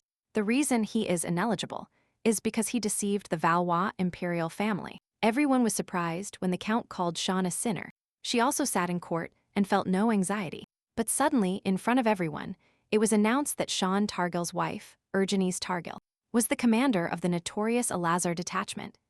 It was also reported that Count Targel knew about this fact, but hid it, thereby deceiving the empire. Therefore, the priest demanded God's judgment upon him. The devil shouted that he was against it, and they were absurd demands. Then, everyone learned that the countess posed a greater threat to the imperial family than Count Epernon, about whom proceedings were being opened. God's judgment is literally the creation of a situation where a person is on the verge of death. And the guilty verdict of the accused is issued based on whether he managed to miraculously escape or not. Sean stated that under no circumstances would he accept this demand. The lady was depressed, especially when Astin was nearby, but the crown prince was curious, and he asked Urgenes to explain to him. The girl knew very well that this was Seraphine's doing. She stated that there was no need to adhere to God's judgment. She also added that she is actually Elim of the Eliezer squad, but everything was more complicated. Because the crown prince was informed of this before the trial, Seraph followed the rule that when the house is finished, you must get rid of the dogs. In fact, the man sent his spy to Heglatin, but the count falsely assumes that he is colluding with Heglatin, and as proof, he provided information that he managed to find out through a spy. The only one who was really in favor of Targil was the crown princess. Since the lady herself admitted her guilt, she should be judged with the full force of the law. As the lady thought, everything turned out so negatively. The priests demanded that the entire Targil family be punished. There was nowhere to go, and Urgenes stated that she was the one who inherited the fencing talent from the Targil family. Since she is a woman, she could not become a knight, so to protect her family, she had no choice but to hide her identity and gender and become a mercenary. The girl will not deny the fact that Eleazar received material support from the imperial family, but this is solely due to the loyalty of other members of the detachment. Besides her, it is precisely determined by money. She argued that if she were to fight for her own benefit, she should side with Heglatin. After all, the Eliezer detachment, along with Sean, killed Heglatin's entire army. At that time, their enemies tried by all means to attract them to their side. They had already rejected all their proposals and remained on the side of the Valois Empire. The blonde asked to remember that it was only thanks to their loyalty that they brought victory to the Valois Empire. The prince began to shout that the girl dared to talk about fidelity, when all this time she had been hiding the truth, deceiving the imperial family. Then, Sean burst into the dialogue and asked if he was going to the disputed borders with Heglatin. Would he win for them? The man asked if he could ask his wife then, although what he did was the same as signing his own death warrant. After this, Count Eperin's trial somehow ended. He was not sentenced to death, only deprived of his title. In short, Count Epernon took responsibility for Duke Seraph's crimes. But in this country, decisions about what is right and what is wrong are made by force. We can say that Count Epernon should save his life. The prince demanded that Count Targil follow him. He would be a little delayed, so he asked the countess to return home first. And he kept wondering why she had such a big loot during the tournament. He heard that she killed a house dog with one blow. A woman who becomes a mercenary is considered vile. Everyone was sure that she was just seducing everyone left and right. The girl demanded that if anyone had anything to say, they should come forward. The priest stated that he would never believe that she was capable of surviving that war, relying only on her sword, because perhaps she rendered some services to Heglatin's generals.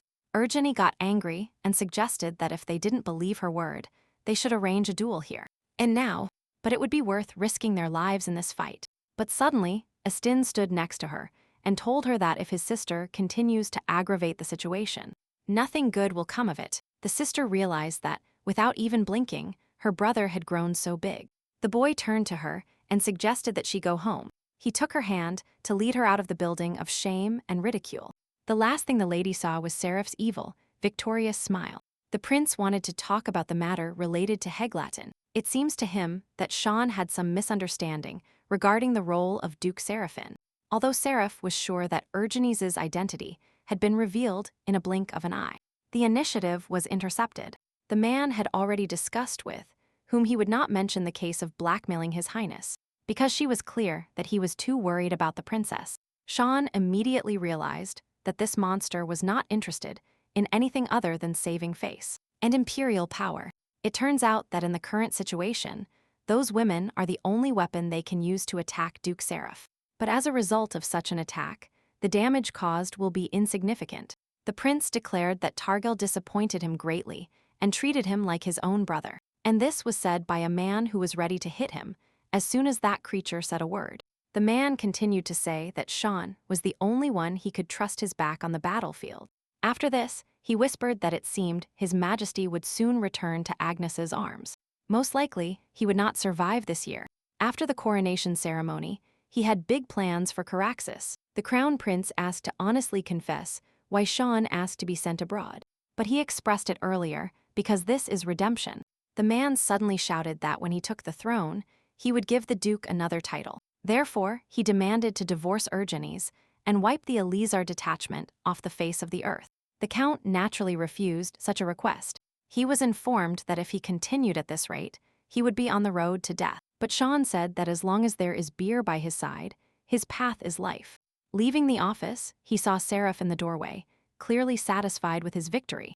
The blonde said that today's court hearing was entertaining. The nobles seemed delighted that the Targil family's talent for the sword has not been exhausted. The man asked if he should share ways to correct the current situation. He smiled devilishly and declared that Sean would have to hand over Ergenes as the last piece of meat on the plate. After all, if everything continues in the same spirit, they will return to a time when they had neither fame nor wealth. But in an instant, evil hands grabbed his pale neck, telling him that even if Seraph offered 100 of these insignificant titles, they would not surrender to him in vain. The duke was surprised when Sean announced that he was not one of those obsessed with noble status. Caraxes ordered not to dare to make his wife an object of a transaction. She is not a woman who can be treated that way. And from now on, Seraph has no right to detain his woman, because if this happens again, he will not notice the fact that this man is a duke. Estin, leading his sister out of the building, asked for forgiveness. After all, thinking about how many difficulties she had to endure during all this time, he is angry that he did not become someone he could rely on. All the time Ergenes spent on the battlefield, risking her life, she quietly studied at the academy. But the girl said that she should apologize. The boy said he would do his best to become a person who would be her support. The man returned to the girl and asked if anything had happened while he was gone.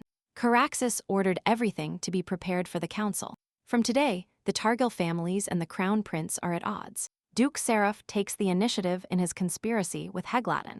Any action on his part will be useless. But the fact about the princess was not revealed on Targil's initiative. He thought a lot about that incident and concluded that it could become a serious problem for His Highness's reputation if it becomes known that the servant periodically entered the princess's bedroom at night. Whatever the truth, this situation will be surrounded by unpleasant rumors. Sean said that this is why the time has come for the second stage. In the next stage, Sean referred to rebellion. The crown prince, with Duke Seraph, aimed their swords at the Targil family. Caraxes was honest and clarified that his goal was Ergenes. Firstly, you must go to the border, and, avoiding the eyes of the Empire, combine your forces, and then attack Valois. The Count also asked what the Council's opinion on this matter was. Mark and Reef declared that they were ready to follow Lord Caraxes to the end. Elizar also said that they would follow him like a mountain. The girl was very surprised, because all this time she had been receiving a lot of care and love. For her sake, Sean is even willing to commit treason. Ergenes approved this plan, or rather to raise an uprising. The couple kissed on the lips while holding hands, but Ergenes suddenly announced that now was not the time for that. The Duke asked if there was anything more important than their relationship. The man said he was willing to do anything for his wife. Epionin, the current situation, made his hands reach for alcohol. Sean demanded to speak with neither of them. The man said that now His Highness only listens to Duke Seraphine. Their political circles can safely be called the Kingdom of the Seraphines. Any relationship with the Count could have a negative effect on Sean. At least he is a little better than Seraph. The main reason he contacted Caraxes was because of his jailer. He was about to arrive in Athens when Ergenes offered him a cup of tea. Estin suddenly asked if Lady Wade knew what happened in the courtroom a few days ago. The girl understood that she had come because she loved her brother. The blonde said there was nothing good about having a relationship with Targil. So the girl asked directly if Estin would marry her. He tried to explain to her that the path she would follow from now on was thorny, and he simply cannot let her walk on it next to him. If she marries him, she will have to inherit the ducal title of House Wade. But Austin cannot dedicate himself solely to the Wade ducal house. But Hala said that she is not one of those people who are interested in dresses or baking cookies. She knew the blonde would reject her, but at least let her finish speaking. The redhead said that this boy was different because he accepted her without any prejudice. Literally in tears, she begged the boy to marry her. And so the long-awaited answer that included an apology was heard. But these apologies were not at all for the refusal, but for the fact that he was not the one who asked her to marry him. Estin also feels something for the lady, so he did not want to lead her down his thorny path. After this conversation, the couple decided that they should get married. Given the circumstances, the engagement ceremony will be a simple exchange of rings. Wade, with all her appearance and actions, made it clear that she agreed to marry Targil. After her departure to the border of the empire, they are about to cause a scandal about Duke Seraph's sexual orientation. Most nobles are fooled by Seraph's false identity and follow him. So if a scandal breaks out, there will be confusion among the ranks of the nobility. The count asked him to take charge of the patronage. Sean said he was only faithfully serving the empire. Seraph informed the emperor that Sean Syraxis was about to point his sword at His Highness. Therefore, he must definitely be killed. His Highness was informed that a glow emanated from the portal, which meant that ill woods had arrived. Everyone was surprised that the high priest suddenly appeared in Balwa. Upon meeting the man, the priest immediately blessed the emperor. Even with the status of a monarch, not everyone can see the priest of Anizism. Ilwood said he needed to meet very important people. This was serious because he wanted to see Count Targil's couple. The princess invited Count Targil to a tea party. This was their first meeting after the end of the trial. His Highness stated that he didn't care that the girl was from the Eleazar squad. On the contrary, he thinks the lady is amazing. The lady wanted to say that, no matter who Targil was, to her she would always be a dear friend. Urgenes was very surprised when Sean accepted her to a tea party with women. The princess also demanded that their scandal be made public. To this, the girl said that this cannot be done because it is not necessary. Then, the crown princess said that even if she no longer had nightmares, she was still in her power. The thing is, she became the prince's wife thanks to Enox, and she never asked for this place in her life. And if that opportunity exists, then she wants to acquire freedom. He understood that to gain freedom, the lady would have to give up the title of princess. He asked her if she was prepared for it. She replied that of course, and also asked if the couple had any plans. Suddenly, the snack was interrupted by a maid, who said that the Anise priests had arrived here. The princess asked to postpone the conversation with Urgenes for another day. But suddenly, a couple of men ordered the count to accompany them. But he smiled, because it seemed as if they were about to forcibly take him away. Upon coming to the emperor, Urgenes was surprised to see Ilguts because she hadn't seen him before. But what surprised her even more was that he somehow knew her name. Ilguts felt the man's aura, which made him feel disgusting. He stood up and bowed to the girl, telling everyone to greet the savior. The priest knelt down and invited the girl to go with him to Anisian.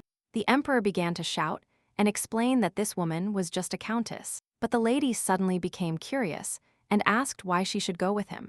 He replied that it was because he personally brought the savior here. The blonde asked what he was talking about and where he had brought the savior from, that the girl heard something about South Korea. The countess almost fell to the ground because Ilwood named the country from her past life world. Due to a series of changing events, Urgenes completely forgot that memories of her past life were deeply buried in her soul. She thought this had nothing to do with her, so she didn't notice the nuance. She simply couldn't hear the Korean language in this place. The girl considered this some kind of privilege for a person from another world. Ilwoods explained that the blonde was a savior who was destined to be born into the world from the beginning. But a small problem arose, so the girl's return was slightly delayed. The man was willing to answer all her questions because meeting him was a call of destiny. The lady really wanted to go because she already had enough questions. She wanted to know why she was called a savior here. And for a moment, Sean declared that no matter what choice the girl made, he would accept her. The Duke perfectly understood that this was very important for the girl, so he didn't mind leaving IR. Only in return, she must tell him everything when she returns. Sean said that, even if this place turns out to be hell for him. So, Urgenes decided that she would not go anywhere. The thing is, the past remained in the past, and the present is much more important to her. Because of his past, he cannot give up the time he can spend with the person by his side. So, the man said that she didn't even know about his true identity. But suddenly, Ilwood took off his blindfold and began to apologize for his tactlessness. And the girl immediately realized that Sean was in danger. He used his divine power to solve the problem. High Priest Ilwood, this is a place granted by God. When the Ilwoods of the previous generation die, the next generation takes over their mission after receiving God's power. The Ilwoods of this era came from the slums, and he was also an orphan struggling to survive. One day, an orphan boy grew long, silver hair, and despite the ridicule of the people, he wandered the streets calling himself Illwoods. So gradually, rumors began to spread. He made a prediction that an attack from the continent was approaching, or rather, an attack from the devil. And the savior is in another universe, transported by the previous Illwoods from another dimension, Rihen. She was not a savior. He found that soul, but her life is short. He used his power to bring her here. However, the boy did not know who exactly she was on the continent. Urgenes woke up in cold water and began to look for an exit. She entered one of the rooms when she saw a man. The girl began to scream, asking where her husband was. Using his divine power, the man showed Quirax's chain to a cross. The day has finally come when the 1,000-year mission of Illwoods will be fulfilled. The man also woke up chained to crosses. Neither of them understood what was happening here. The man said that the savior would judge the devil and put an end to the disaster. Apparently, God prophesied to turn normal people into demons and kill them, as Sean said before all this nonsense. The blonde said that Sean himself should understand that he cannot be classified as normal people. Strange things really happened like him, who had never studied martial arts. He was able to wield a sword with such skill on the battlefield. On the contrary, he had the feeling that he had spent his whole life fighting. And when he gradually began to lose himself, forgetting that he was a person, then she pulled him out of this whirlpool. Urgenes, a man is willing to give up everything for her. Because of this, he decided to rebel and risk his life. The girl began to scream at her lover to come to his senses. Hearing her voice, he used physical strength to break the chains and ran to her. He ran into Elia's arms and asked if she was hurt. But suddenly, Illwood interrupted them and ordered the devil to stay away from her. He used divine power again to get rid of Quiraxis. The countess instantly screamed because the priest was doing something unthinkable. The savior is the one who will pacify the devil and save the continent. Illwoods tried again to explain that the one in front of the countess now is the devil. She didn't believe him, to which the man began to give examples of fire and Sean. He gave her an argument about her dream, which was actually a message. The blonde said they didn't have much time left. Therefore, Urgenes must kill Quiraxis as soon as possible. She said that it hadn't even happened yet, and she hadn't even let Sean say a word. To this, the priest stated that this was a prediction sent by Anise, and the fact that Quiraxis is a demon remains unchanged. The holy man did not understand why Urgenes was against her destiny. The girl announced that she was not the savior at all, but Urgenes Targil. As proof that Sean is the devil, Illwood cited the fact that he now has difficulty breathing. He tries to avoid death by joining a girl in marriage. But will Urgenes admit that she loves this demon? When he discovers how strange Sean actually is, Quiraxis thought he would feel fear around him. In this case, the girl had no choice but to solve the whole problem by force. He possessed divine power, but nevertheless, despite her being next to Sean, the power does not affect her in any way. The attack should be affecting Quiraxis because he is a demon, but in an instant, the demon began to laugh, greatly surprising everyone present. The man hugged Targil and kissed her on the cheek. He hugged his wife tightly, saying the right words at that moment. He declared that he loved her very much. John loves the lady so much that he doesn't even care if she falls from his hand. But after saying that Urgenes wanted to solve everything by force, the Count also wanted to join in. Then, the divine asked if they really believed they could solve this situation with force. Illwoods asked the savior to face the truth before it was too late. She understood that if everything went in the same spirit, the Duke could really die. But the only way out of there was through those stairs. And even if you go down, you won't be able to escape. It seems they are moving with the help of divine power. Tagril had no idea what to do now, because they were surrounded by priests everywhere. She thought about capturing Illwoods and using him as a hostage, but suddenly, her thoughts dissipated when Sean fell ill. The blonde said that even if this person is a demon who will destroy the continent, then he is clearly going too far. After all, he is going to kill a person for a great cause, to make a sacrifice for sins he has not yet committed. Urgenes realized that words could not convince him after saying that Sean was not a person at all. Then she jumped forward and told Quiraxis to leave Illwoods to her. The man began to fight the other priests as they tried to protect their master. The air next to him became denser and denser, but the lady was still able to break through, taking Illwoods by the hand. Later another move arrived, twisting the priest and taking him by the neck. After this, the Countess demanded that they be released from here. But Illwood just smiled and asked how someone who could barely breathe could cover Targil's ass. Unconsciously, Urgenes, as usual, trusted Sean. The blonde asked to take a look for herself, when suddenly she saw Sean transform into his real appearance. Ilwood tried to restrain the demon with his power, forming magical chains. He began to talk about how the monster had shown its true face, when suddenly the blonde ordered him to shut up. In this case, the girl offered to show what a real monster is. The Countess grabbed him by the neck and asked the others to listen to her carefully. She, whom everyone calls the Savior, also heard on the battlefield until her ears rang that she looked like a monster. And if they don't want to see Ilwood's head fall from his shoulders, they will stop immediately. When this happened, Sean fell and the chains disappeared, thus fulfilling the girl's order. He ran to him, carefully examining the new appearance. But the man turned around and asked not to look at him. He said that his current appearance is ugly, and he wouldn't like his wife to see him like this. Urgene approached the devil and kissed him, telling him that he was not ugly at all. After the kiss, it was as if a miracle had occurred, and Sean returned to his normal appearance. During Ilwood's 1,000 years of life, he went through countless deaths and rebirths. He searched again and again for a savior.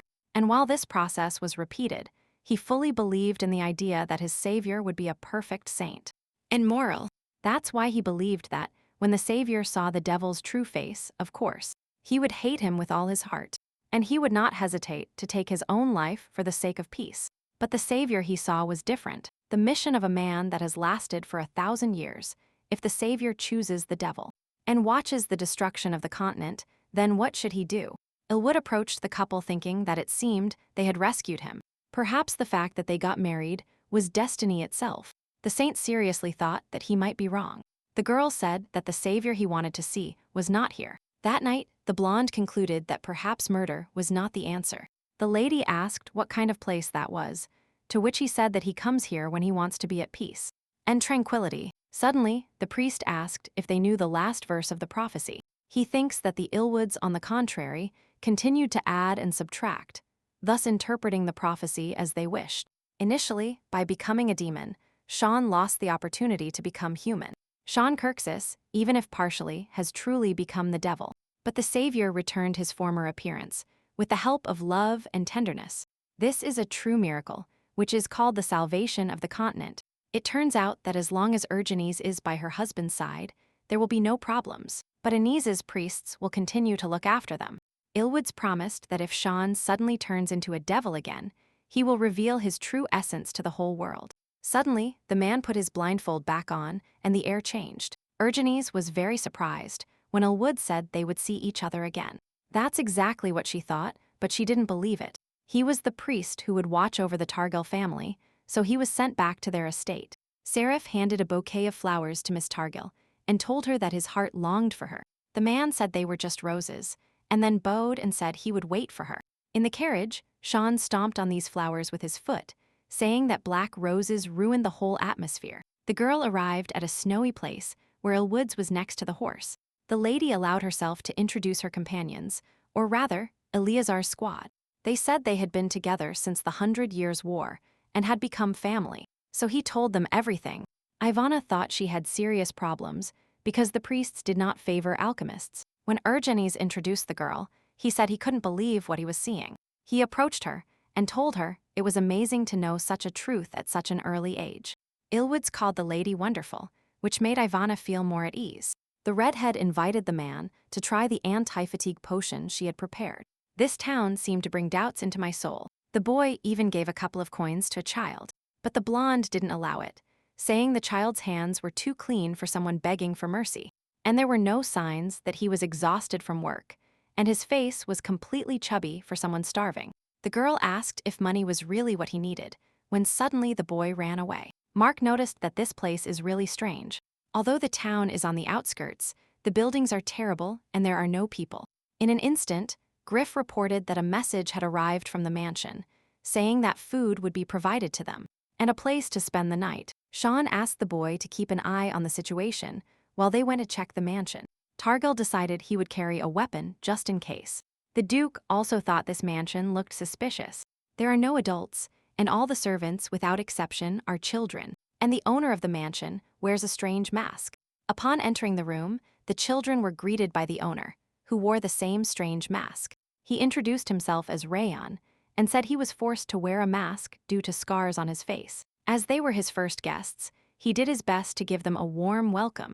But suddenly, in order to eat, the owner took off his mask and his face was completely fine. Ivana suddenly jumped up. She pointed her finger at the man and also declared that he was Thuron. The man smiled and said it had been a long time since they had seen each other. The blonde was very surprised that this pair knew each other. The lady immediately shouted that none of her friends should touch the food, under any circumstances, because it could be dangerous. But someone she already knew started laughing at the girl's reaction. The man said that, unfortunately, Ivana arrived too late. Suddenly, there wasn't enough air, and the girl fell to the floor, losing consciousness. Urgenes wanted to help, but couldn't move from shock, because something strange made her lose her balance too. The countess woke up in a dark place. Her hands were tied, and she still had trouble breathing. The girl understood that this was about dirty machinations with all kinds of chemicals, which forced her to be neutralized. Ivana was also unconscious, and her hands were tightly tied. When the lady finally regained consciousness, the blonde asked her what her relationship with Rayon was. The only thing she understood was that he was also some kind of alchemist. Then the redhead asked if the commander remembered their first meeting. The reason she took every possible risk and went to the battlefield was for the dreams and goals of the alchemists. The essence of the truth is that any metal can be turned into gold. Her master was a great sage, whom the whole country glorified. Brown was Ivana's older friend, and this man always made fun of her. When the master wasn't around, he said things that undermined the girl's self-esteem. He also intercepted the investigation she was conducting, making ridiculous accusations against her, and punished her. When the master passed away, Rayon immediately kicked the lady out. That's why Ivana also began to participate in the battle for the creation of the Philosopher's Stone. The method for making the stone is extremely vague. It is done in 4 stages by dissolving raw materials with different properties in mercury. This is all that was known. The girl said that's why she decided to see if she could make a philosopher's stone from corpses on the battlefield. She immediately rushed to reassure the commander, telling him she wasn't doing this now, because after meeting her, he realized he had acted wrongly and now preferred life in a Lizar's squad to chasing a stupid stone. The alchemist looked down and asked if Urgenes was disappointed in her, but suddenly, their dialogue was interrupted by a man who also entered the room. He touched Urgenes's face, implying that she most likely felt uncomfortable. He also added that this was most likely because she was a noblewoman. But Ivana also started yelling at this monster to take his hands off her commander. The alchemist began to humiliate the girl, saying that such a doll had no right to raise her voice to him, and that for this lady, it would be much more useful than him. That's why Ivana tried experimenting with corpses from the battlefield. But the blonde suddenly declared that man was an idiot for making Ivana cry. She was surprised that the noblewoman was friends with the commoner. Rayon suddenly declared that it didn't matter, because in any case, the girl here had no choice but to obey him. And then he added that Urgenes deserved to be the queen of his kingdom. But she smiled and asked if he was afraid of her husband. But the man called Sean a damn idiot. But even Ivana said that this man was more important than that. Rayon said he had found a good sponsor and got rid of his professor's laboratory. It was painful for the redhead to hear, because that place held memories with the master. But the chemist said that, compared to this, he had achieved a lot, or rather, he had created the Philosopher's Stone. The girl began to think that her commander was suffering, and all this was her fault. So Ivana asked to be shown the Philosopher's Stone. But the man said he would only demonstrate it when she started asking for forgiveness, and became his assistant. But the girl accused him of lying, so she ordered him to be careful with him. The man said that, having set his sights on the king's place, the bumpkins willingly chose him, and they even sent their children as servants. He said that at first there were people who coveted the stone, so they used force.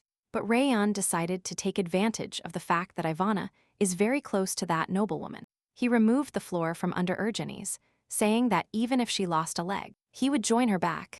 In the pit beneath the girl, there were hungry dogs that could easily kill the lady. The psychopath suggested that before dying, Ivana would want to save the blonde.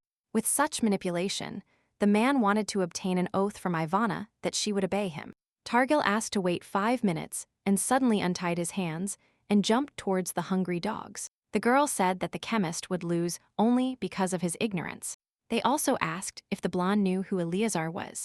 In case they were left alone here, the alchemist offered to speak frankly. The lady said that the philosopher's stone is just a symbolic expression, and no one knows what kind of material this is. Ivana asked to answer the question what form her stone had. She started asking a lot of questions, and then asked him to show her how he made gold before her eyes. She wanted to say something, but the girl said that if he really succeeded, she would lick his disgusting feet. But the man only got angry and grabbed the lady by the neck to make her talk less. At that moment, Sean woke up much later than Elwood expected. He said that was the price of his arrogance, because Caraxes endangered the savior. The man began to get nervous, realizing that he would only feel calm if he saw Ergenes now. But if he was absent for too long, he would become a demon again. But suddenly, he quickly regained his senses and was asked to control himself. After all, as long as there is no savior, the blind man will not stop like last time. But Sean promised that none of that would happen, so he would have to use divine power. The Duke asked if they should leave here first. They were about to devise an escape plan when a huge beast attacked them. Drawing a knife, the Count, with a skillful move, stopped the attack of another person in his direction. Elwood said there are many such creatures, but he doesn't mean that this labyrinth is difficult. But it seems to be designed in such a way that they will constantly encounter wild animals on the way. Sean asked how the priest felt about the fact that he would kill the owner of the mansion, to which he replied that if it was for the sake of salvation, then you can do whatever you want. Elizar's squad also fought monsters using their usual weapons, but at one point, they realized that these animals simply had no end. The men began to discuss the fact that, during the 100 Years' War, they all fell for Ergenes's bait. Ruffin said they must find her before Sean goes crazy. One of the boys said he would like to ask something. The archer asked if Ruffin liked Ivana, to which he became embarrassed and surprised. He asked how he knew, but he himself made it clearly obvious, so that any fool would guess it. The boy said that since Ivana secretly trusts him, it seems she likes him too. Furthermore, the friend asked him if he should confess his feelings to her. They decided they had to hurry, because it might be too late to prove themselves. And the boys set off in search of the ladies. Meanwhile, Ergens, after taking out her dagger, thought about how to land carefully. She flew straight into the monster's belly, which immediately made her jump away. Mutated creatures began to attack her, trying to destroy her. The blonde realized that there were too many of them, and by the way, she was alone. But having decided that she needed to calm down, she thought that they clearly had an Achilles heel somewhere. It turned out to be much simpler, because the creature's weak spot was their joints. Ergenes decided that now, knowing their weakness, she could deal with them quite quickly. But suddenly, sensing a wild stench, the Countess found a laboratory where there were monsters in test tubes. It turned out that the man conducted experiments on animals. But suddenly, she realized that there were also people in those cells, or rather children, blue-eyed children, with a precious batting and an unfocused gaze. The girl was surprised when she realized that Rayon's sponsor was Duke Seraph. Now that I think about it, Seraph's skills with drugs were surprisingly good. Just like during the assassination attempt on Princess Rin. It happened like this during the incident with the house dogs. It's funny that one madman met another madman, and they joined into one. Walking a little further, the lady saw the Count, who was also fighting monsters. Sean asked his guide not to go too far, because if they made the slightest mistake, they could both remain in the afterlife. When they were attacked by another pack, Ilwoods asked not to pay attention to him. Syraxis didn't understand why he cut the animal's throat, but it kept moving. In this case, the man decided to tear them apart. But the animals covered a place too openly, thanks to which Sean understood where their weakness was. No matter what, the high priest is the high priest. It was surprising how he could sympathize with his own enemy. But looking back, Sean didn't realize that he felt something similar towards him. It turns out that Caraxes is even worse than a monster. The boys saw a small door and realized they were heading straight there. But it turned out that this door led to the exit. They had to save Ergenes, but in the end, they managed to get out of the labyrinth. The Count suggested that, instead of returning to the labyrinth, we enter the mansion through the main entrance. It seems he needs to clean the mansion to the ground to calm his anger. Memories of Ragun talking to the master about how Ivana shouldn't get over it because she was too young appeared. But he said that age doesn't matter when it comes to learning and enlightenment. Ivana was a genius, and the master repeated these words as if it had become a habit for him. That's why he selected everything, from the girl's research materials to her inventions. The day the master demanded that Ragun not steal other people's ideas. He killed him so there would be no witnesses. The man was sure that the redhead would die in some alley. The man strangled Ivana, saying she would finally hear that she was a genius. But he decided to give her a worthy end, turning her into a very intelligent chimera. But the girl wasn't that scared, nor that angry, when she realized that he was still experimenting with chimeras. The chimera is the second category of living creatures created by combining different species.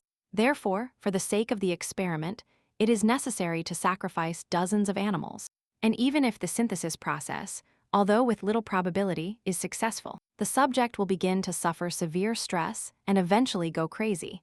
It was because of this experiment that the master objected. But the man said that Ivana would indeed gain eternal life. But suddenly, the commander returned to the room. He apologized for being absent for more than 5 minutes. Downstairs, he met Eleazar's boys. Urgeni said that those children had the same condition as the women found in Duke Seraph's dungeon. They wanted to save those children, but first Ivana had to be rescued.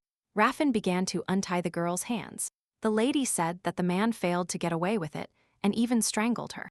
Roy tried to ask how the blonde got out, when suddenly the swordsman hit him in the face. It was difficult to stop him, but it was necessary, because at that rate he would simply die. But the psychopath said that since everything turned out this way, they should die together by pressing some button. The man was truly not normal, because with the help of this device, he released all the chimeras from the cells. It turned out that Raffin fought with his bare hands, and the archer had a dagger. Ivana was also able to restore part of her arsenal. Urgenes thought about escaping through the window, because they simply couldn't cope with so many creatures. But suddenly, Sean and Ilwoods arrived on horseback to help. The animals were everywhere. Some were flying, and others were crawling, and they were no less dangerous than the others. The man said that even if he killed one creature after another, they would still die. Countless chimeras will shake this place, and that madman has installed a mechanism that will blow up this mansion. The commander asked Ivana to use the remaining drugs to keep the rear under control. A man asked if it would be worth taking the instigator with him to contribute to the research. But on his side, there is also a person capable of such shameless actions. Ilwoods asked Sean to remain calm.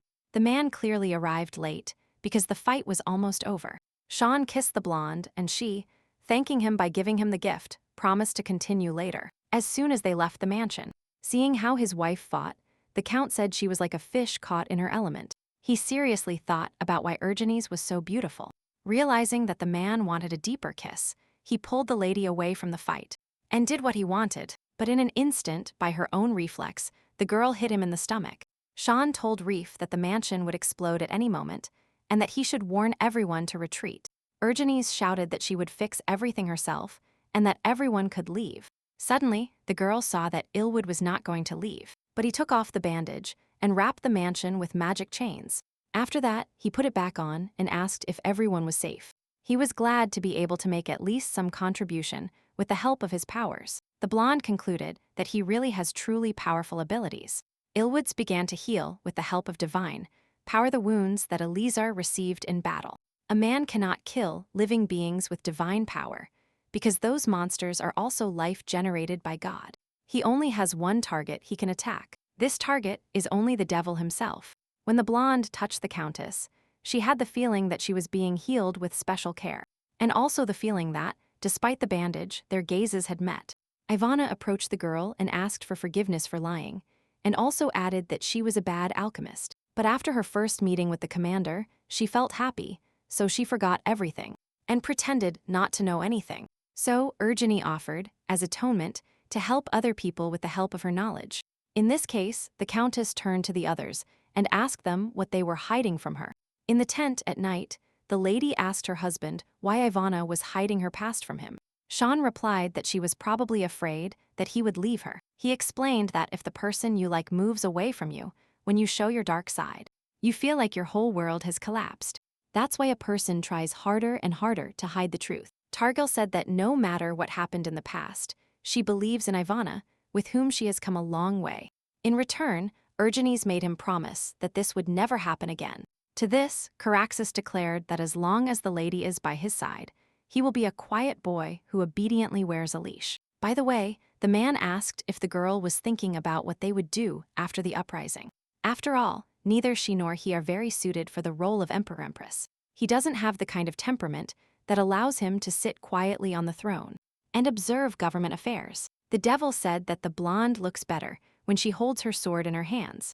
The lady realized that he was right, because instead of wearing a dress and covering her mouth with a fan, chatting with the nobility, she would be much happier wielding a sword with a Lizar squad. Therefore, Sean proposed to become the head of the order, deciding on the ducal title. The girl was surprised when she learned that Quaraxis wanted to make Istin emperor. The man said that the appearance of a greenhouse flower he saw at the first meeting had completely disappeared. Istin was gradually maturing before his eyes. Sean declared that Istin is no longer the little brother who needs protection. He is old enough that they can already think about giving him the title. Quaraxis threw the lady onto the bed and asked her to forget the respectful speech and all kinds of formalities. When she and her husband met, the girl was a mercenary and he a commander. Therefore, he couldn't help but get used to formalities. At this point, the only thing that matters is that his wife maintains formality with her husband. She decided that he had a very flexible mind, as he encouraged the violation of such rules. Today, when the lady treated the Duke so easily on the battlefield, he realized that their relationship had become closer and special, but the couple still has one more thing to do, as the girl said that everything else will happen when they leave the mansion. The man said he wants Urgenes to always address him as she did yesterday. The blonde said he seemed to like it too much. She really didn't know what was going on in the Count's soul. His heart longs for her to be only his. That's why he would like to lock her up in a place no one will know and force her to look only at him for the rest of her life. And even if for this, you have to give up the last drop of yourself. The girl said she had known for a long time that her husband was not kind, so tonight she would also treat him badly. Urkenes suggested checking which of them are sophisticated in bad deeds, but Sean would never let a girl do all the work, so he was on top again. The blonde claimed that she was crazy and deeply in love with Quaraxis. The next morning, the Count left that place, ordering him to report when his wife woke up. Reef said the night was late, to which he, looking away, said he had pending matters. It turned out that Sean Quaraxis planned to personally participate in the interrogation. Royne said that no matter what the man did to him, nothing would force him to speak. Well, then he can speak when he wants to. The Duke understood that because of this creature, he would not be able to help him in time. He said he shouldn't dare to shout, because his wife might wake up without realizing it. Meanwhile, the blonde had already woken up and was about to take a short walk.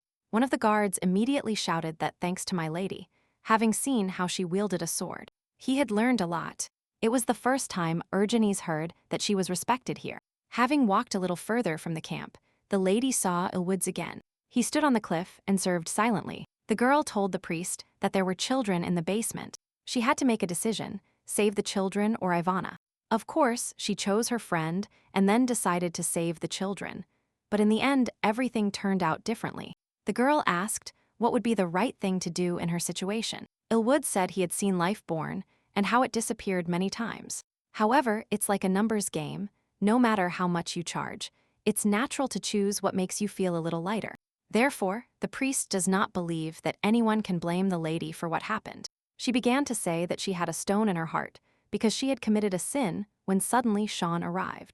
Ilwood instantly forbade Quaraxis from getting closer because he dared to do so having committed a disgusting act. Seeing blood on her husband's clothes, the girl ran to him and asked if he was injured. Sean said that it is impossible to know everything in the world for sure and that his heart is not in the right place. So he asks to stay away from his wife. But Ilwood suddenly said that even if he developed feelings for the savior, he would not become an animal dependent on carnal pleasures, like him. In this case, the Count asked if Inez had taught him not to covet other people's women. The man immediately took off his mask and said that even if he wanted to kill him, he could still punish him. At that moment, the devil realized what Ilwoods really was. The blonde watched all this, but couldn't understand how they could stop them. The blonde said she had been waiting for this for 1,000 years, so if she said she had no feelings, then it would be a lie. However, the feelings he has for the savior are not at all mundane, as is the case with the Count. But suddenly, he interrupted this dialogue. The lady affirmed that she promised Ilwoods that she would control her husband. Urgenes asked him to promise that at least in front of her eyes, they would not cling to each other. The parents of the dead children considered themselves sinners because they handed their son over to that psychopath without knowing what he was doing. As expected, Rayon was related to Duke Seraph and also to Heglatin. Heglatin probably intended to mobilize the chimeras for war. They conspired with Duke Seraph and conducted experiments related to the mass production of chimeras near the border.